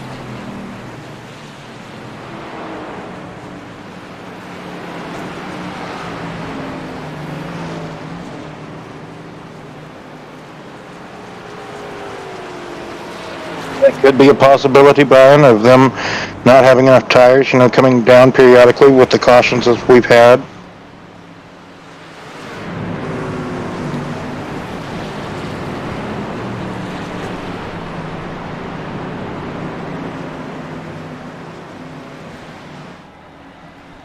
That's what I'm thinking.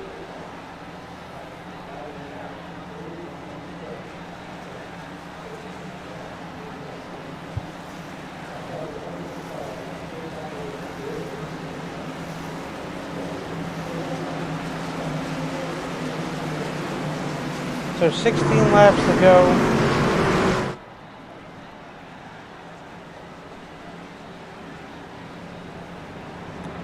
Troy Daggett, Ernest King, Aaron Bradford, Joe Stipe, Roy Hunter, Chris Cameri, Justice Steve, Tyler Myers, Michael Day.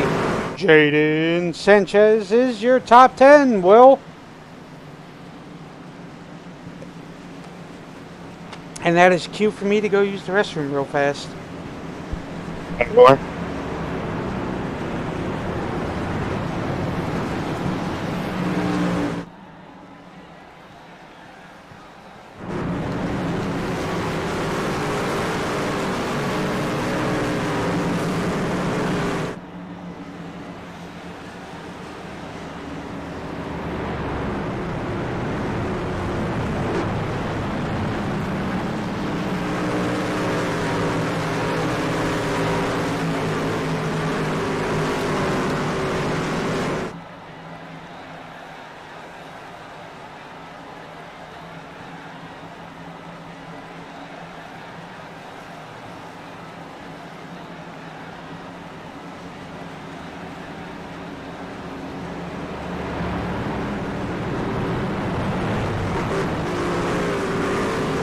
Yes, indeed. Talladega's next week for anyone out there listening, wanting to know next week's track. Talladega, that 2.66 mile D-shaped oval, just on the other side of Montgomery, Alabama.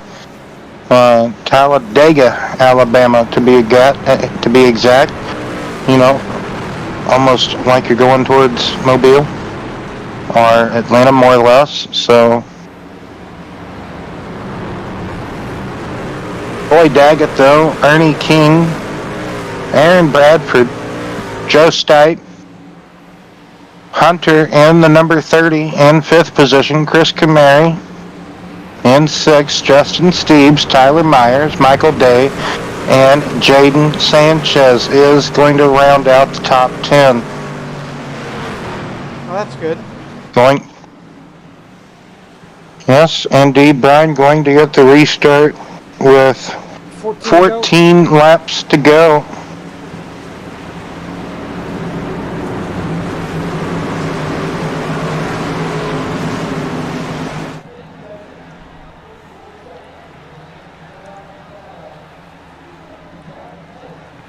Onto the neon moon.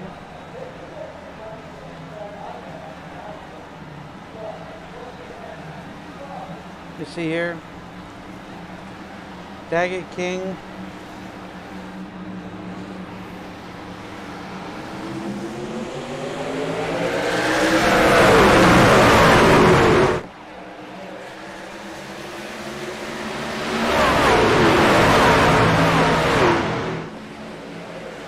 boy, they're 3 wide all the get-go.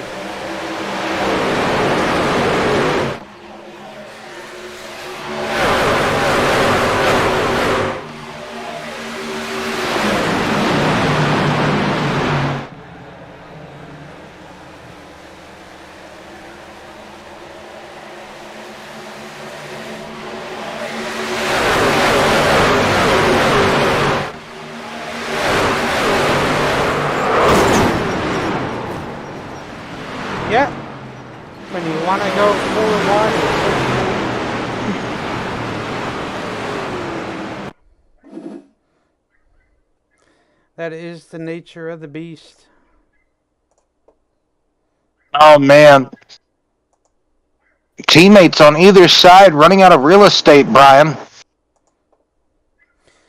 We do speculate the 47 They are. and 27. Yes, indeed, like you said. So 27, 47, 72. and 26. Yes.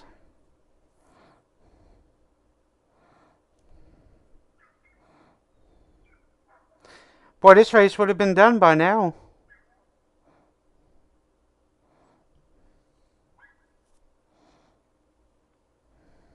Yeah, if you wouldn't made it so long, yes.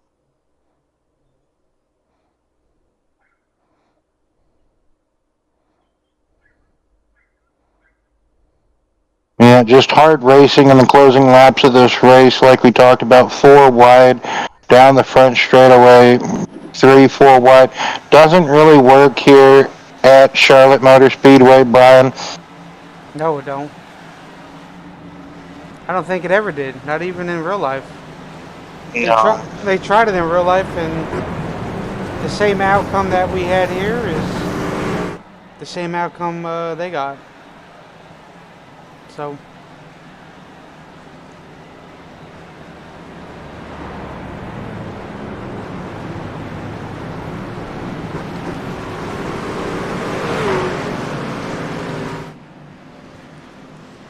I think next week will be a better race, I would have to say. Yeah, a lot wider track. You have a lot more room, so.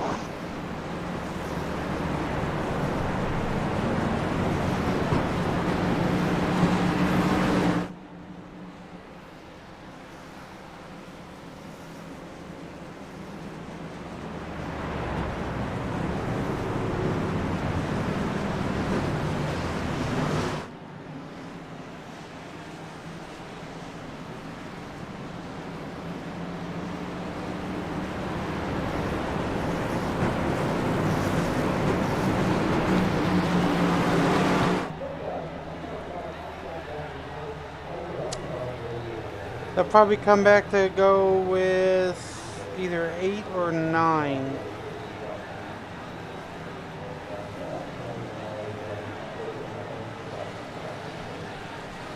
Well, a few folks wanted Charlotte to be one of the longest races of the season, so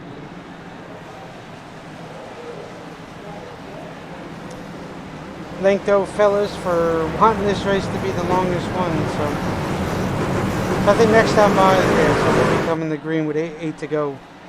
So.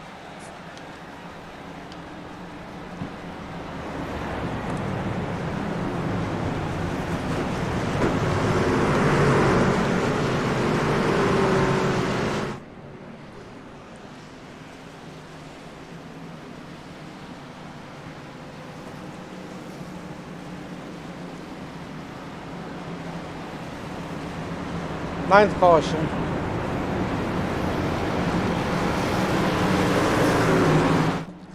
I don't know how many cautions there was in the truck race last year or the year before.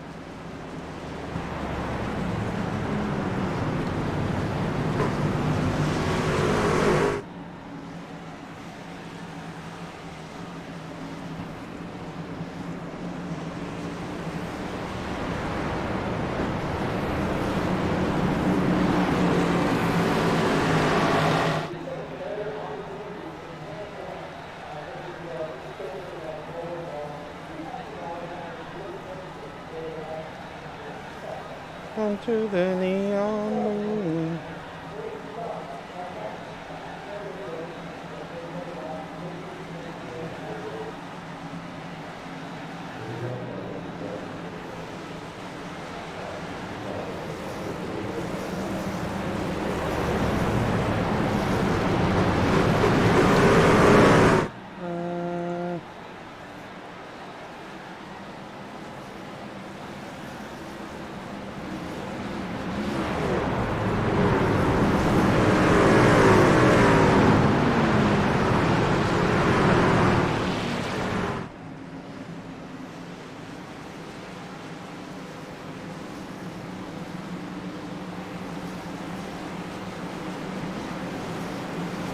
They had 9.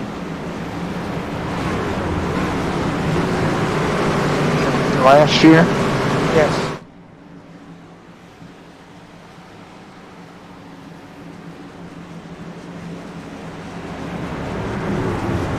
It's funny because it's roughly around the same time that ours flew.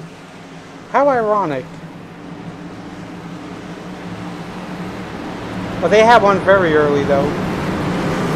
Our first one was very early. It was like lap 5.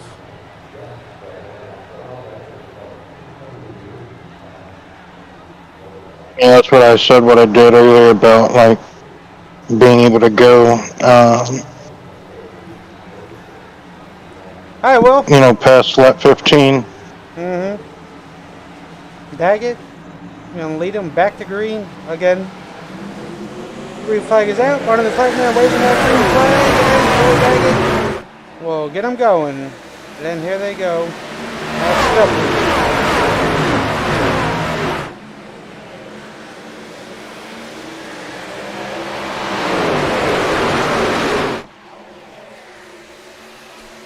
3 wide back behind the leaders. Almost 2 rows deep. I don't see this ending very good. Oh, they got it. Nope.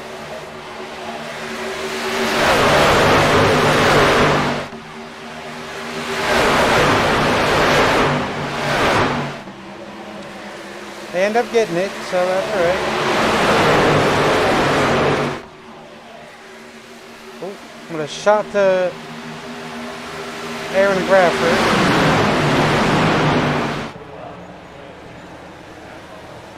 Oh. Oh.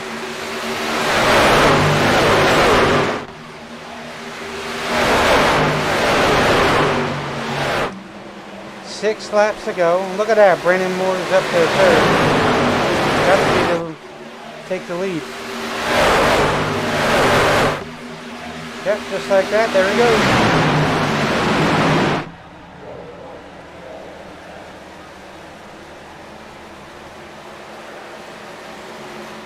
Oh!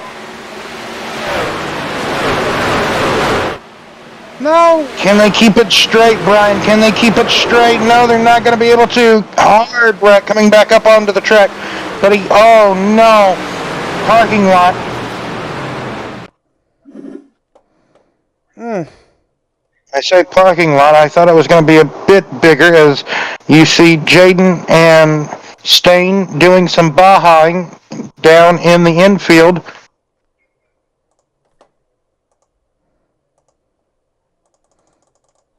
Looked like Jaden got an awkward bump or maybe some contact. I think he hit the bump coming out of turn number 4 and it just kicks his truck sideways, Brian. Either that or all the aero disturbance that's around his truck right here.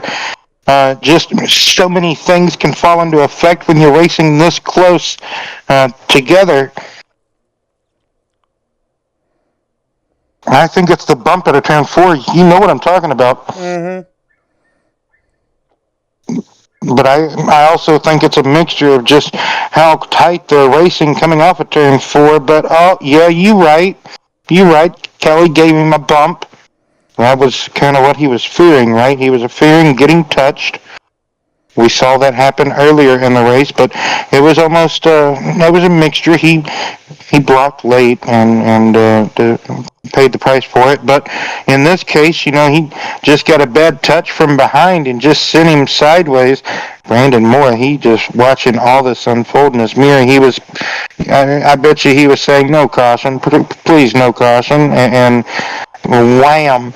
Stain comes back up into the wall. That truck pops a wheelie, Brian, and it does a wheelie. And Troy, he's trying everything in his, god-awful power to avoid everything. These truckers avoiding all of this. Stain probably lost his steering, don't you think, Brian, whenever he had that hard impact with the wall going into turn number 1, as just chaos ensues behind him.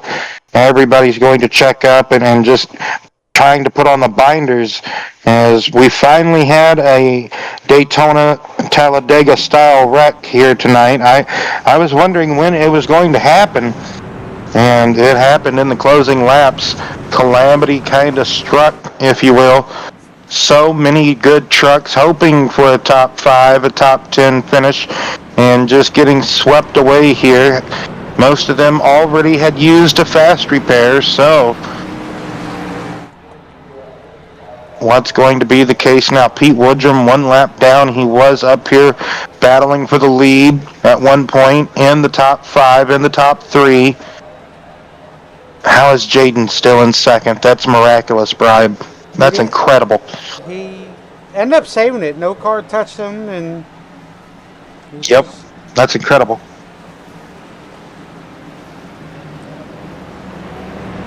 Yeah, still, Kyle Penny's famous. That's incredible, every now and again. 10th caution of the night.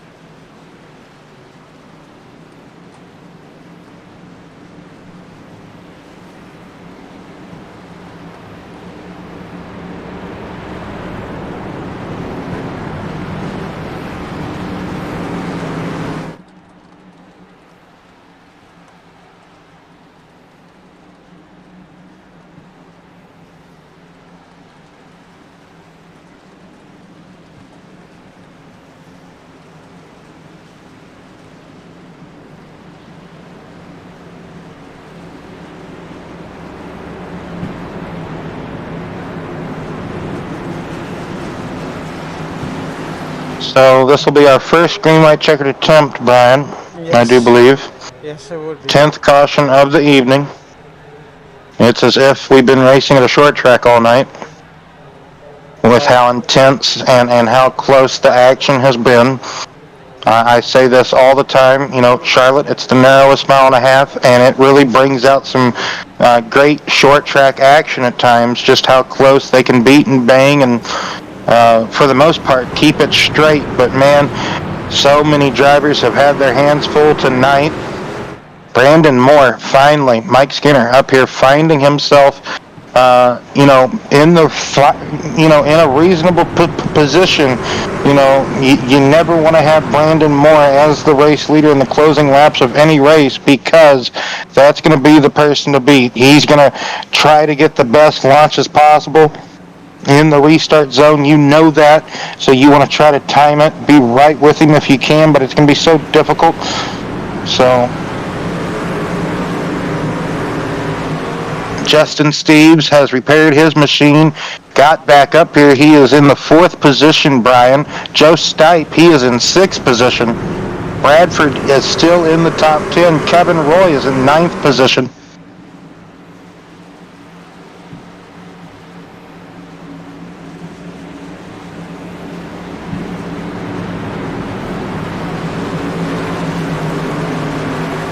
Yep. All right. Well, Chris Camary. Good run for him. Justin, as you said. Yeah, Chris is currently setting P3. You think he might give a good push to Brandon Moore here on the restart, but anything is possible as they're doubled up, rolling into the restart zone. Barney's going to wave that flag. Here they go. Hopefully it's the only green light checkered of asking. We have 2 more left. Oh no!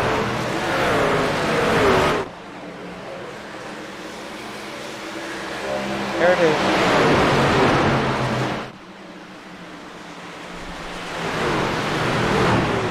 One of them hit the wall.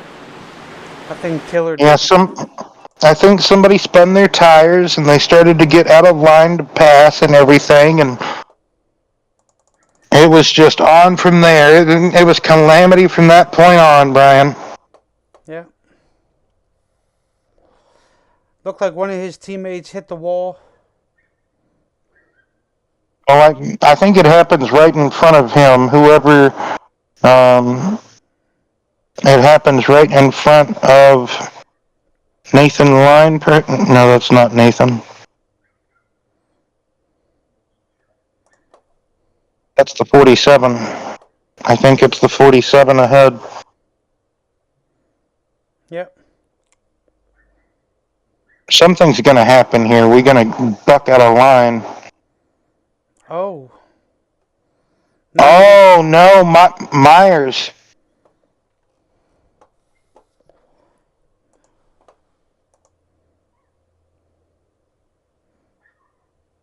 Oh, Troy.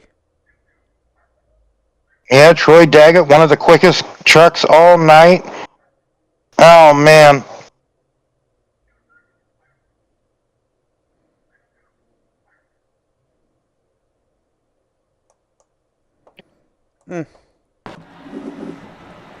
Not just one of the quickest trucks all night long, Brian, but also our points leader in the BNR Truck Series.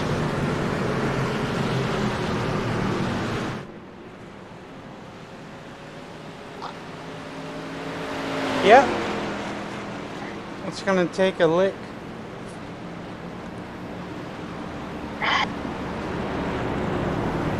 I think that puts Pete back on a lead lap. Hey, I think you were correct.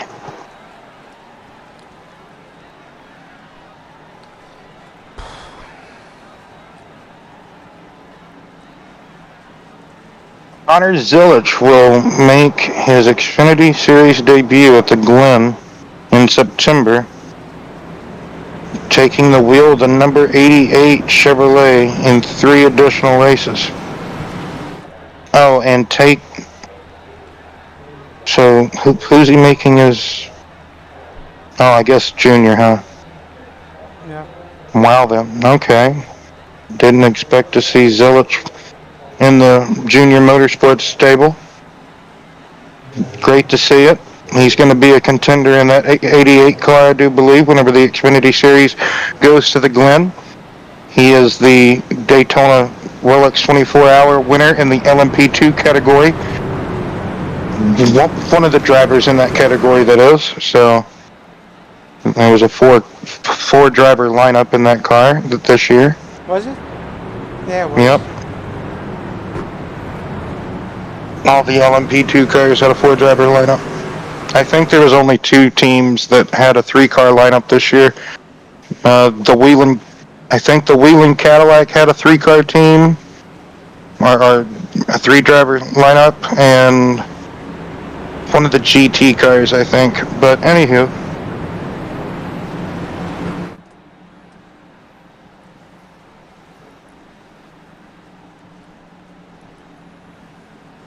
Next time by, they'll come the green.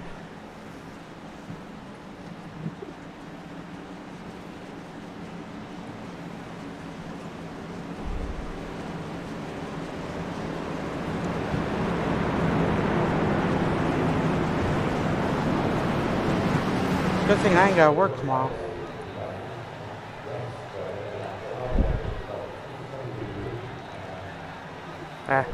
Don't matter to me. This gives me something to do. A very interesting race, that's for sure. 4-race deal. Yes. I'm sure your tablet's almost about dead. Yeah. I always try to, get my tablet fully charged before each broadcast. It's at 61%. So we still got a good, we still got a good bit of life left in it.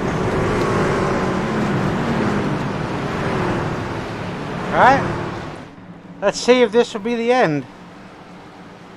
See if it will be the end, like you say. Second green-white checkered attempt happening.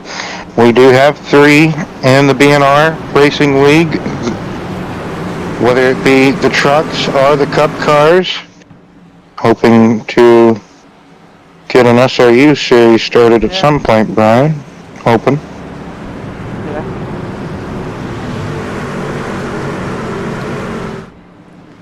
Very unfortunate for Daggett. I like Daggett. Daggett's a hell of of a driver. I like Daggett. I'm glad he's over here, and he's great at it. You know, we know what he's capable of do, but unfortunately, these guys just the intensity from dropping the green flag to all the way to the end. But feel bad for Daggett. He can probably rebound next week. But anyway, green white checker to tent number 2. Brandon Moore will lead him to green. And Barney the flagman waves the green flag. There we go. Let's cross the line. Side by side going into turns 1 and 2. Brandon Moore, Jaden Sanchez. They were almost leaning on each other. What are they going to do coming out of turn number 2? Jaden's trying to get to that right rear quarter panel. Everybody is back and forth going into turns 3 and 4. Now 3 wide on the bottom. Here comes Lawther. Oh, Jaden's going to get around on the outside. Brandon's going to almost didn't quite. Oh! They got to the stripe, though. They got to the white flag. White flag is out. Oh, my goodness, Brian. They're still going. Chris Camari's in second place at the moment. Joe Stipe is in third. They cannot seem to stop wrecking on this final lap. Who is going to get the final spots on the podium? As Brandon Moore has so much breathing room, he don't care what's happening in his mirror. Coming off of turn number 4 in the 3 Goodwin Chevrolet, Brandon Moore is going to get the win. Oh my goodness, what a wacky finish to this race, Brian. Chris Camari P2 and Joe Stipe P3. Joe Stipe P4. Hey, look! Pearson, top J5. Yeah. Again. Oh my goodness. It didn't matter if I cursed him. He still got the P5. Mark Berry comes home in 6th position. These are unofficial results. Yes. Hunter is in 8th. Tyler Myers 9th. Michael Day 10th. Unofficial at the moment, but oh my goodness. What just what a wild final lap coming to the white flag and beyond. Finally, they got to shoot the fireworks off. They were waiting for that forever. The fans got the excitement. Oh my goodness. I have to go back and... So much happened on that final lap. You had Brandon, he was more than likely mirror driving. We could probably guess that. You know, he was hanging on for dear life while wheeling and dealing that truck to make sure he could block and hold the hard charger of Jaden behind him. And he did it. He did it just enough, Brian, to not snuff him in the wall. Okay, that was a main key, in my opinion, is Brandon blocked him just enough to leave him enough space to not snuff him in the wall. Jaden still ended up going in the wall, yes, we know, but I feel like that might have been either of his own doing or Chris helped him. He for sure got a big loving nudge there by Chris, and that's what sent the whole thing reeling from there. Oh, Kevin Roy is going to get a good run, a good finish tonight, but him and Justin made contact. As, oh man, they were fighting. They were getting their claws out. They were getting everything. They got the knife out of the boot, Brian. They broke the chair over the guy's back. It turned into a brawl when they saw that white flag waving coming out of turn number 4. It was on.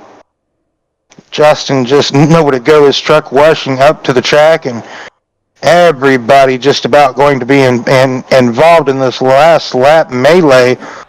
J.D. O'Brien just, oh my God. Anyway, yes, we saw a replay of the final lap, and we are going to gather our podium finishers here after everybody takes a breath. Anyway, the results here: Brandon Moore P1, Chris Camary, P2. Joe Stipe, P3. Aaron Bradford, P4. Jason Pearson, P5. Mark Berry, P6. Richard Johns, P7. Roy Hunter, P8.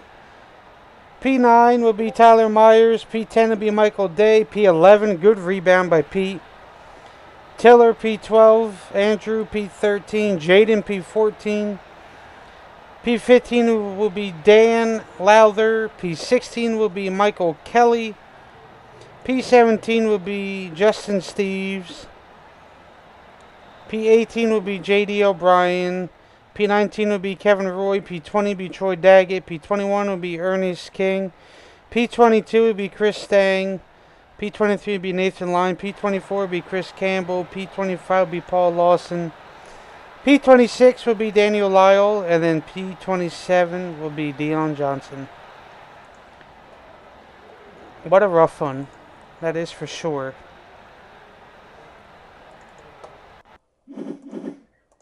We'll go ahead and bring up Mr. Joe.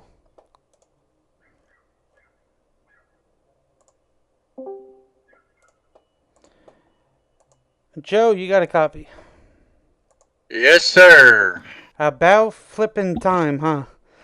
It's done. That was rough. Anyway. Yeah. That was a wild finish. Absolutely, I agree with Troy. There was nobody lifting; they were all going for it. Anyway, P3, you finally got it. Anyway, sir, you kept your nose clean that last go. So, what a wild intensity in front of you, that's for sure. I'm sure you've seen a bunch of cars go sideways, left and right. But anyway. How was that 13 Ford machine tonight throughout the race? What maybe could you have done different throughout the race, or what was the difficult part riding in the dirty air? If it upset the truck so much, or it really didn't, or you really couldn't tell? Well, early in the race, I was trying to get a fuel run to save tires, and I just wasn't going anywhere. I was dropping back faster than I was going forward. So, we had that first caution. I came in and got tire, and started tweaking with brake lasts and trying to get things figured out. And then after the second caution, I hit on something and was about. I think we had like 70 to go on that on one of the cautions, and man, that thing took off like a freaking rocket, and I was just slicing and dicing everybody. Yes, and then another caution came out, and I got so wrapped up in passing people that I ended up going into the pits and getting a set of tires I didn't need.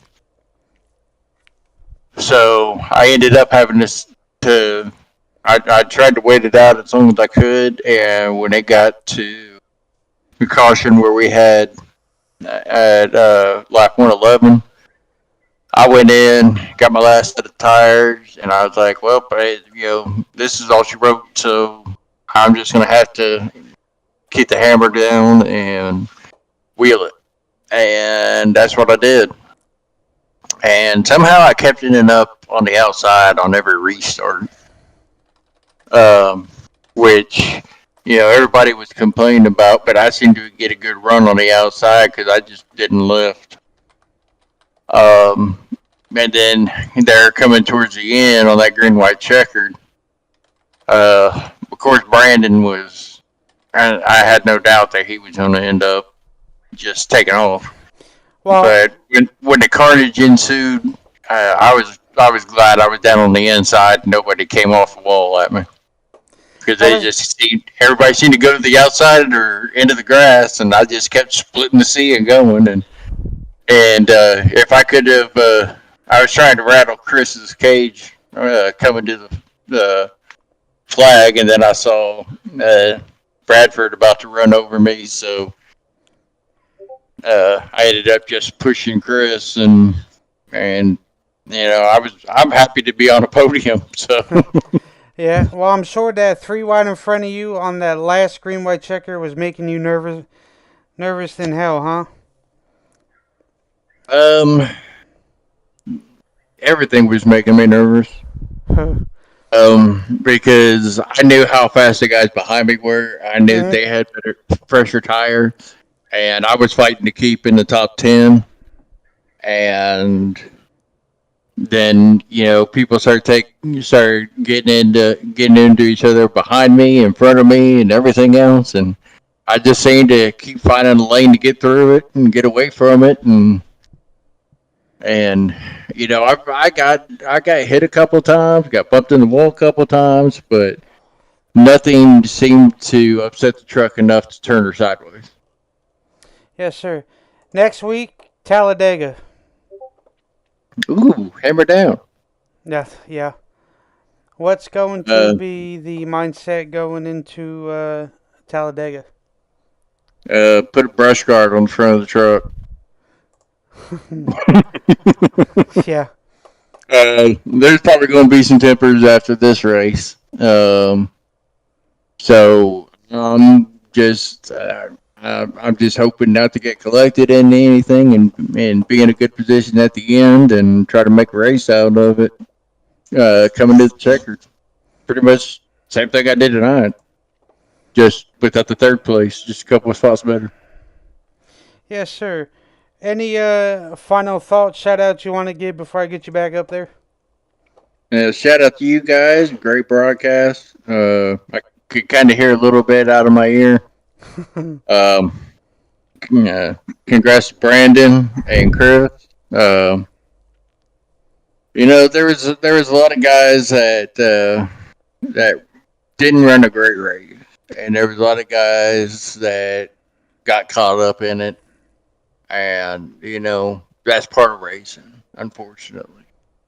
But for the guys that just kept, there was guys that kept getting wrecked and going to the back, and they kept finding their way back to the front. And huge props to those guys, because they were wheeling their ass off all night.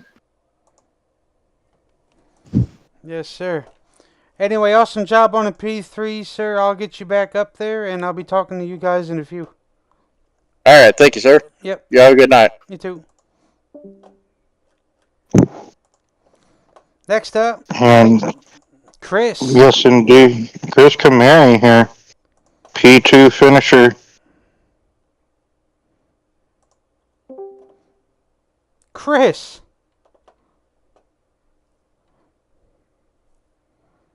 Give him a minute. I'll eventually get there. Hey guys, what's up? There he is. Well, You finally just did it. Hot diggity dog. How about that? yeah, that Boy, was something. Jaden is mad at me, huh? Oh, yeah, I can imagine, just a wee bit probably, but that. Just like what Joe said before he left us just a few moments ago. I sound like he just passed. Anyway, it just like Joe said, some are probably going to be mad after this race, but that's just how racing goes. That is the luck of the draw. You can have a fast piece all night, or sometimes you just. I don't want to say you run out of track, but sometimes you just lose that momentum, and that's kind of what happened to Jaden coming out of turn 4, coming to the white flag. Brandon, I don't want to say ran him all the way up the track, but ran him up the track to kind of block, Jaden's run that he had, right? And Jaden lost his momentum and started to back up towards you, and you gave him a good bump, and just unfortunately, when you gave him that bump, bam. But that's not to say that, nevertheless, you finished in P2 tonight, Chris. You made it through to the end. Like, there was so much more that you had to kind of avoid. There was some stuff going into turn 1 all that stuff on the final lap. Tell us just not about how you were able to, what all transpired. You restarted third on that final restart. I know you probably don't remember too much of the other actual race, but you had an up and down night. You did. But just tell us about it, Chris. Tell us about it. Oh man, Before you forget it. this was just a nutty race. It was just people was. were going hard. Like there was just no chill for a lot of this race. And The first I don't know, 30 laps was great. yeah, I don't know. I'm just trying to chill, keep the tires under it, and make it to the end. I was doing quite honestly pretty bad. Just no speed, just barely holding on. I actually said over the intercoms, I said this is just going to be a survival, make it to the end kind of race. But I don't know. I started getting even crazier at the end there with the restarts and all that, and then a couple of green white checkers, and yeah, Jaden got loose coming off the corner, and I'm a typical background. The last couple of weeks, I've had some pretty good runs, but the results do not show it. So yeah, going white flag, I didn't lift. So sorry, Jaden, but that was going for a second, and I don't know. A lot of these drivers are aggressive too, and I don't mean that in a bad way, but it's just I don't know, racing, going for second place. It's the intensity that's throughout the field. These guys just drop the green flag to the end. They just want to go, and you came in quite a few scuffles, but you about avoided the majority of them. That's for sure. They put you 3 or 4 wide plenty of times, but you end up maintaining it and doing a hell of a job. That's just the one thing I gotta say. I heard we were pushed 3 wide, and Dan goes over and he says, "Hey, that was a great job. You were 3 wide for a long time." Well, it didn't feel that great, but when you're in the middle, it's very sketchy because the air just takes off the truck. So when you're putting, I know, I go. Your truck feels a lot lighter. Full white knuckle. Yeah, the truck feels a lot lighter than what it actually is. Yeah. Anyway, well, go ahead. Next week, Talladega, that 2.6 mile D-shaped oval, the tapered spacer, restrictor plate, super speedway, drafting style track. I'll get it out. Anyway, Chris, what's going to be the game plan, the mentality? We saw later in the season last year, whenever Troy, you were able to bring Troy over here. You guys were really trying to tandem up, work well together in that Talladega race. Are you guys going to try to do that this time around as well? Well, so that race last year, I got taken out, and we just never had any cautions. So if I had been on the lead lap, we would have been 1-2 for the finish, me and Troy. Yes. And this year, I've got 2 more Team Ramrod teammates, and I'm just going to go full cocky on you here and say, watch out, because Team Ramrod is good at super speedways. So we're looking positive for next week. Any final thoughts, shout-outs, anything else you'd like to add? Just thank my teammates, Dan, Troy, and Ron. Thank you guys for the broadcast and putting on the whole BNR series. This was, like I said, it was a nutty race tonight, but it was a lot of fun. And even some of the angry drivers I heard as they were exiting saying, hey, that was a lot of fun, guys. So thanks to everyone, and great race. Yes, sir. Awesome to have you here, Chris. Awesome job that you and Will do on Saturdays, too, as well. So it's always an honor to have you here, bringing over fellow drivers. I love them to death. They're good drivers. I was just communicating with Troy in the chat. So awesome job. Looking forward to see you next week and this Saturday. So best of luck to you going into Talladega, and hopefully put a good broadcast on for you at Vegas. All right. Thanks, guys. No problem. Next up. Last but not least, yes, indeed, Brandon Moore, a.k.a. Mike Skinner. Gotta get Mike in here. He was just dying to talk to us, Brian. He's got to be in the booth, like he got to be in the booth. Got to finish Mike's that podium. in the booth. Yes. Hold on, wait. I'm sure Mike Skinner was laughing in his mirror all that carnage that happened behind him on the last I'm telling lap. you what. I took the 3 truck literal tonight. We was making some moves on the freshies. Brandon, it was you were starting to make some hay, about I would say that first do what? It's Mike. It's Mike. Mike's in the booth. Yeah, Mike. So you were making some hay in that first cycle, or just about that first cycle of green flag pit stops. Then caution came out, and then that's really whenever we never really got another. We almost got there again. Like there was about to be a cycle happen, but then caution happened again. Yeah. So we just kept seeing cautions. Like we would just get short runs, medium runs. Almost got a long run, then caution, right? So it turned into a pretty wacky race. And we saw you were in the wars here and there. You were battling and got into some rumbles, right? But tell us about your experiences in the field in that dirty air, and then tell us about that final green white checkered restart. Yeah, the dirty air played a big role tonight, especially towards the back. You really couldn't follow in the wake of another truck. You was going to start burning the right front off of it. But yeah, we had a couple close calls throughout the race. Tried to keep the nose clean best we could. Kind of just hung out in the back, seeing if some fuel strategy would swing our way while I was trying to save a set of tires, because I figured why not while we're saving tires. But then it got to a point to where it was go time. We threw 4 Mr. Feelgoods on there and we set sail. Yeah, man, those kind of the first green light checkered, there was a bit of a confuffle, going on. There was some log jamming going on a little bit further back, and that's what occurred. And then that second green white checker, that final, we didn't have to use all 3 of them tonight. Basically there was, you were using all that mirror, you were making sure, nobody, that yellow submarine of Jaden, he was trying to make all the moves he could. But as I was saying earlier, you didn't run him all the way to the wall, but you ran him up the track a good piece. And, well, you got to run him tight. If you don't run him tight, he gets the momentum off the top, and then he's gone.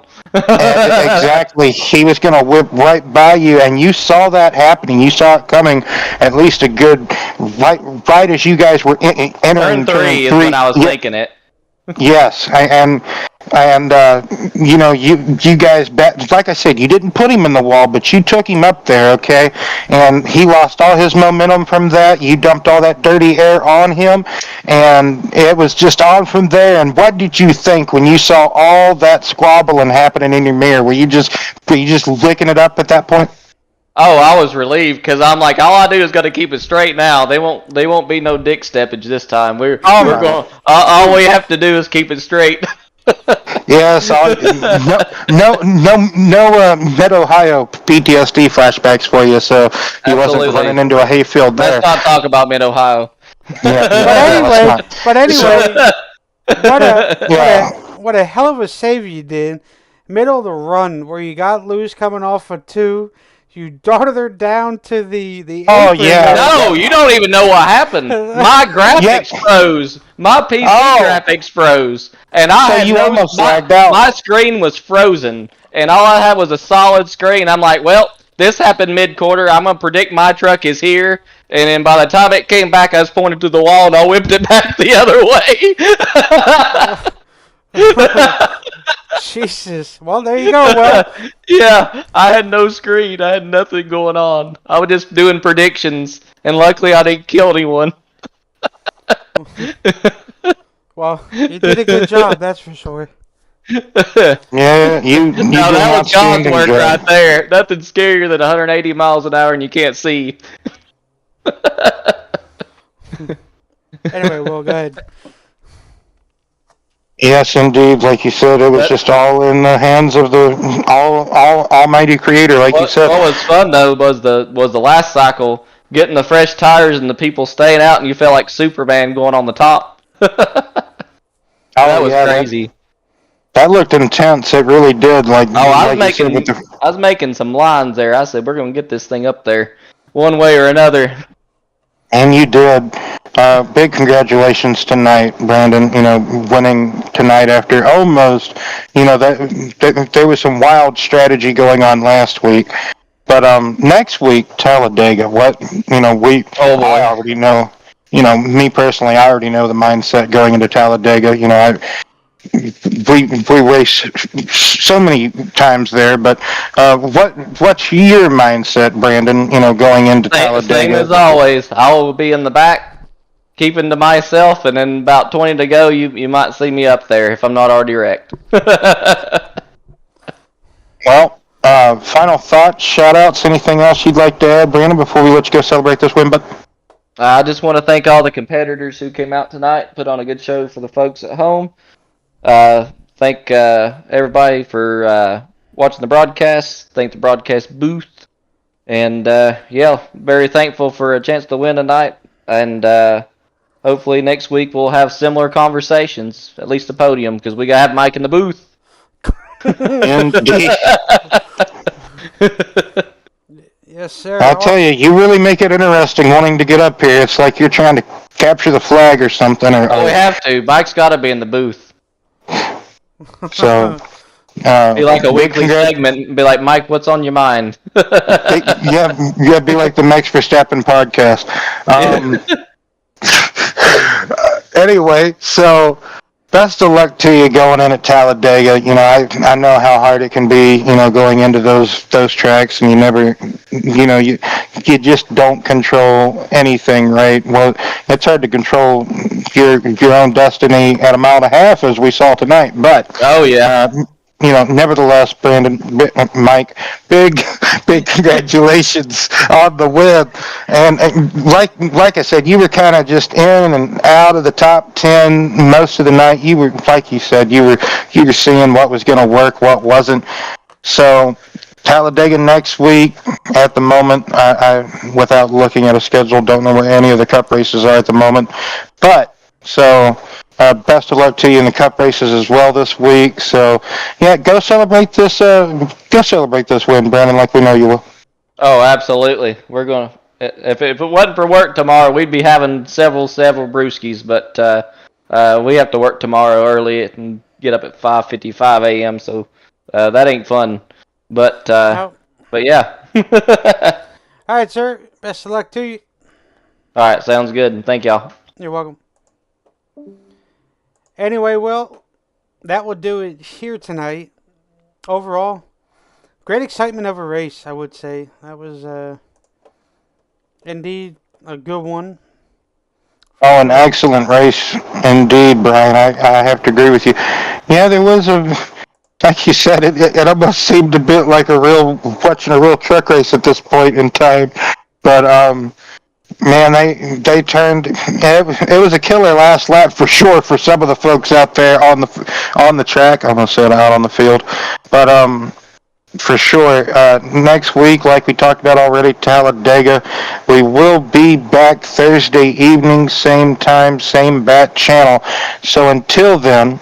We're always, at the time we are off on Wednesdays. So until then, see you Thursday for the BNR Fixed Bearded Bear Customs.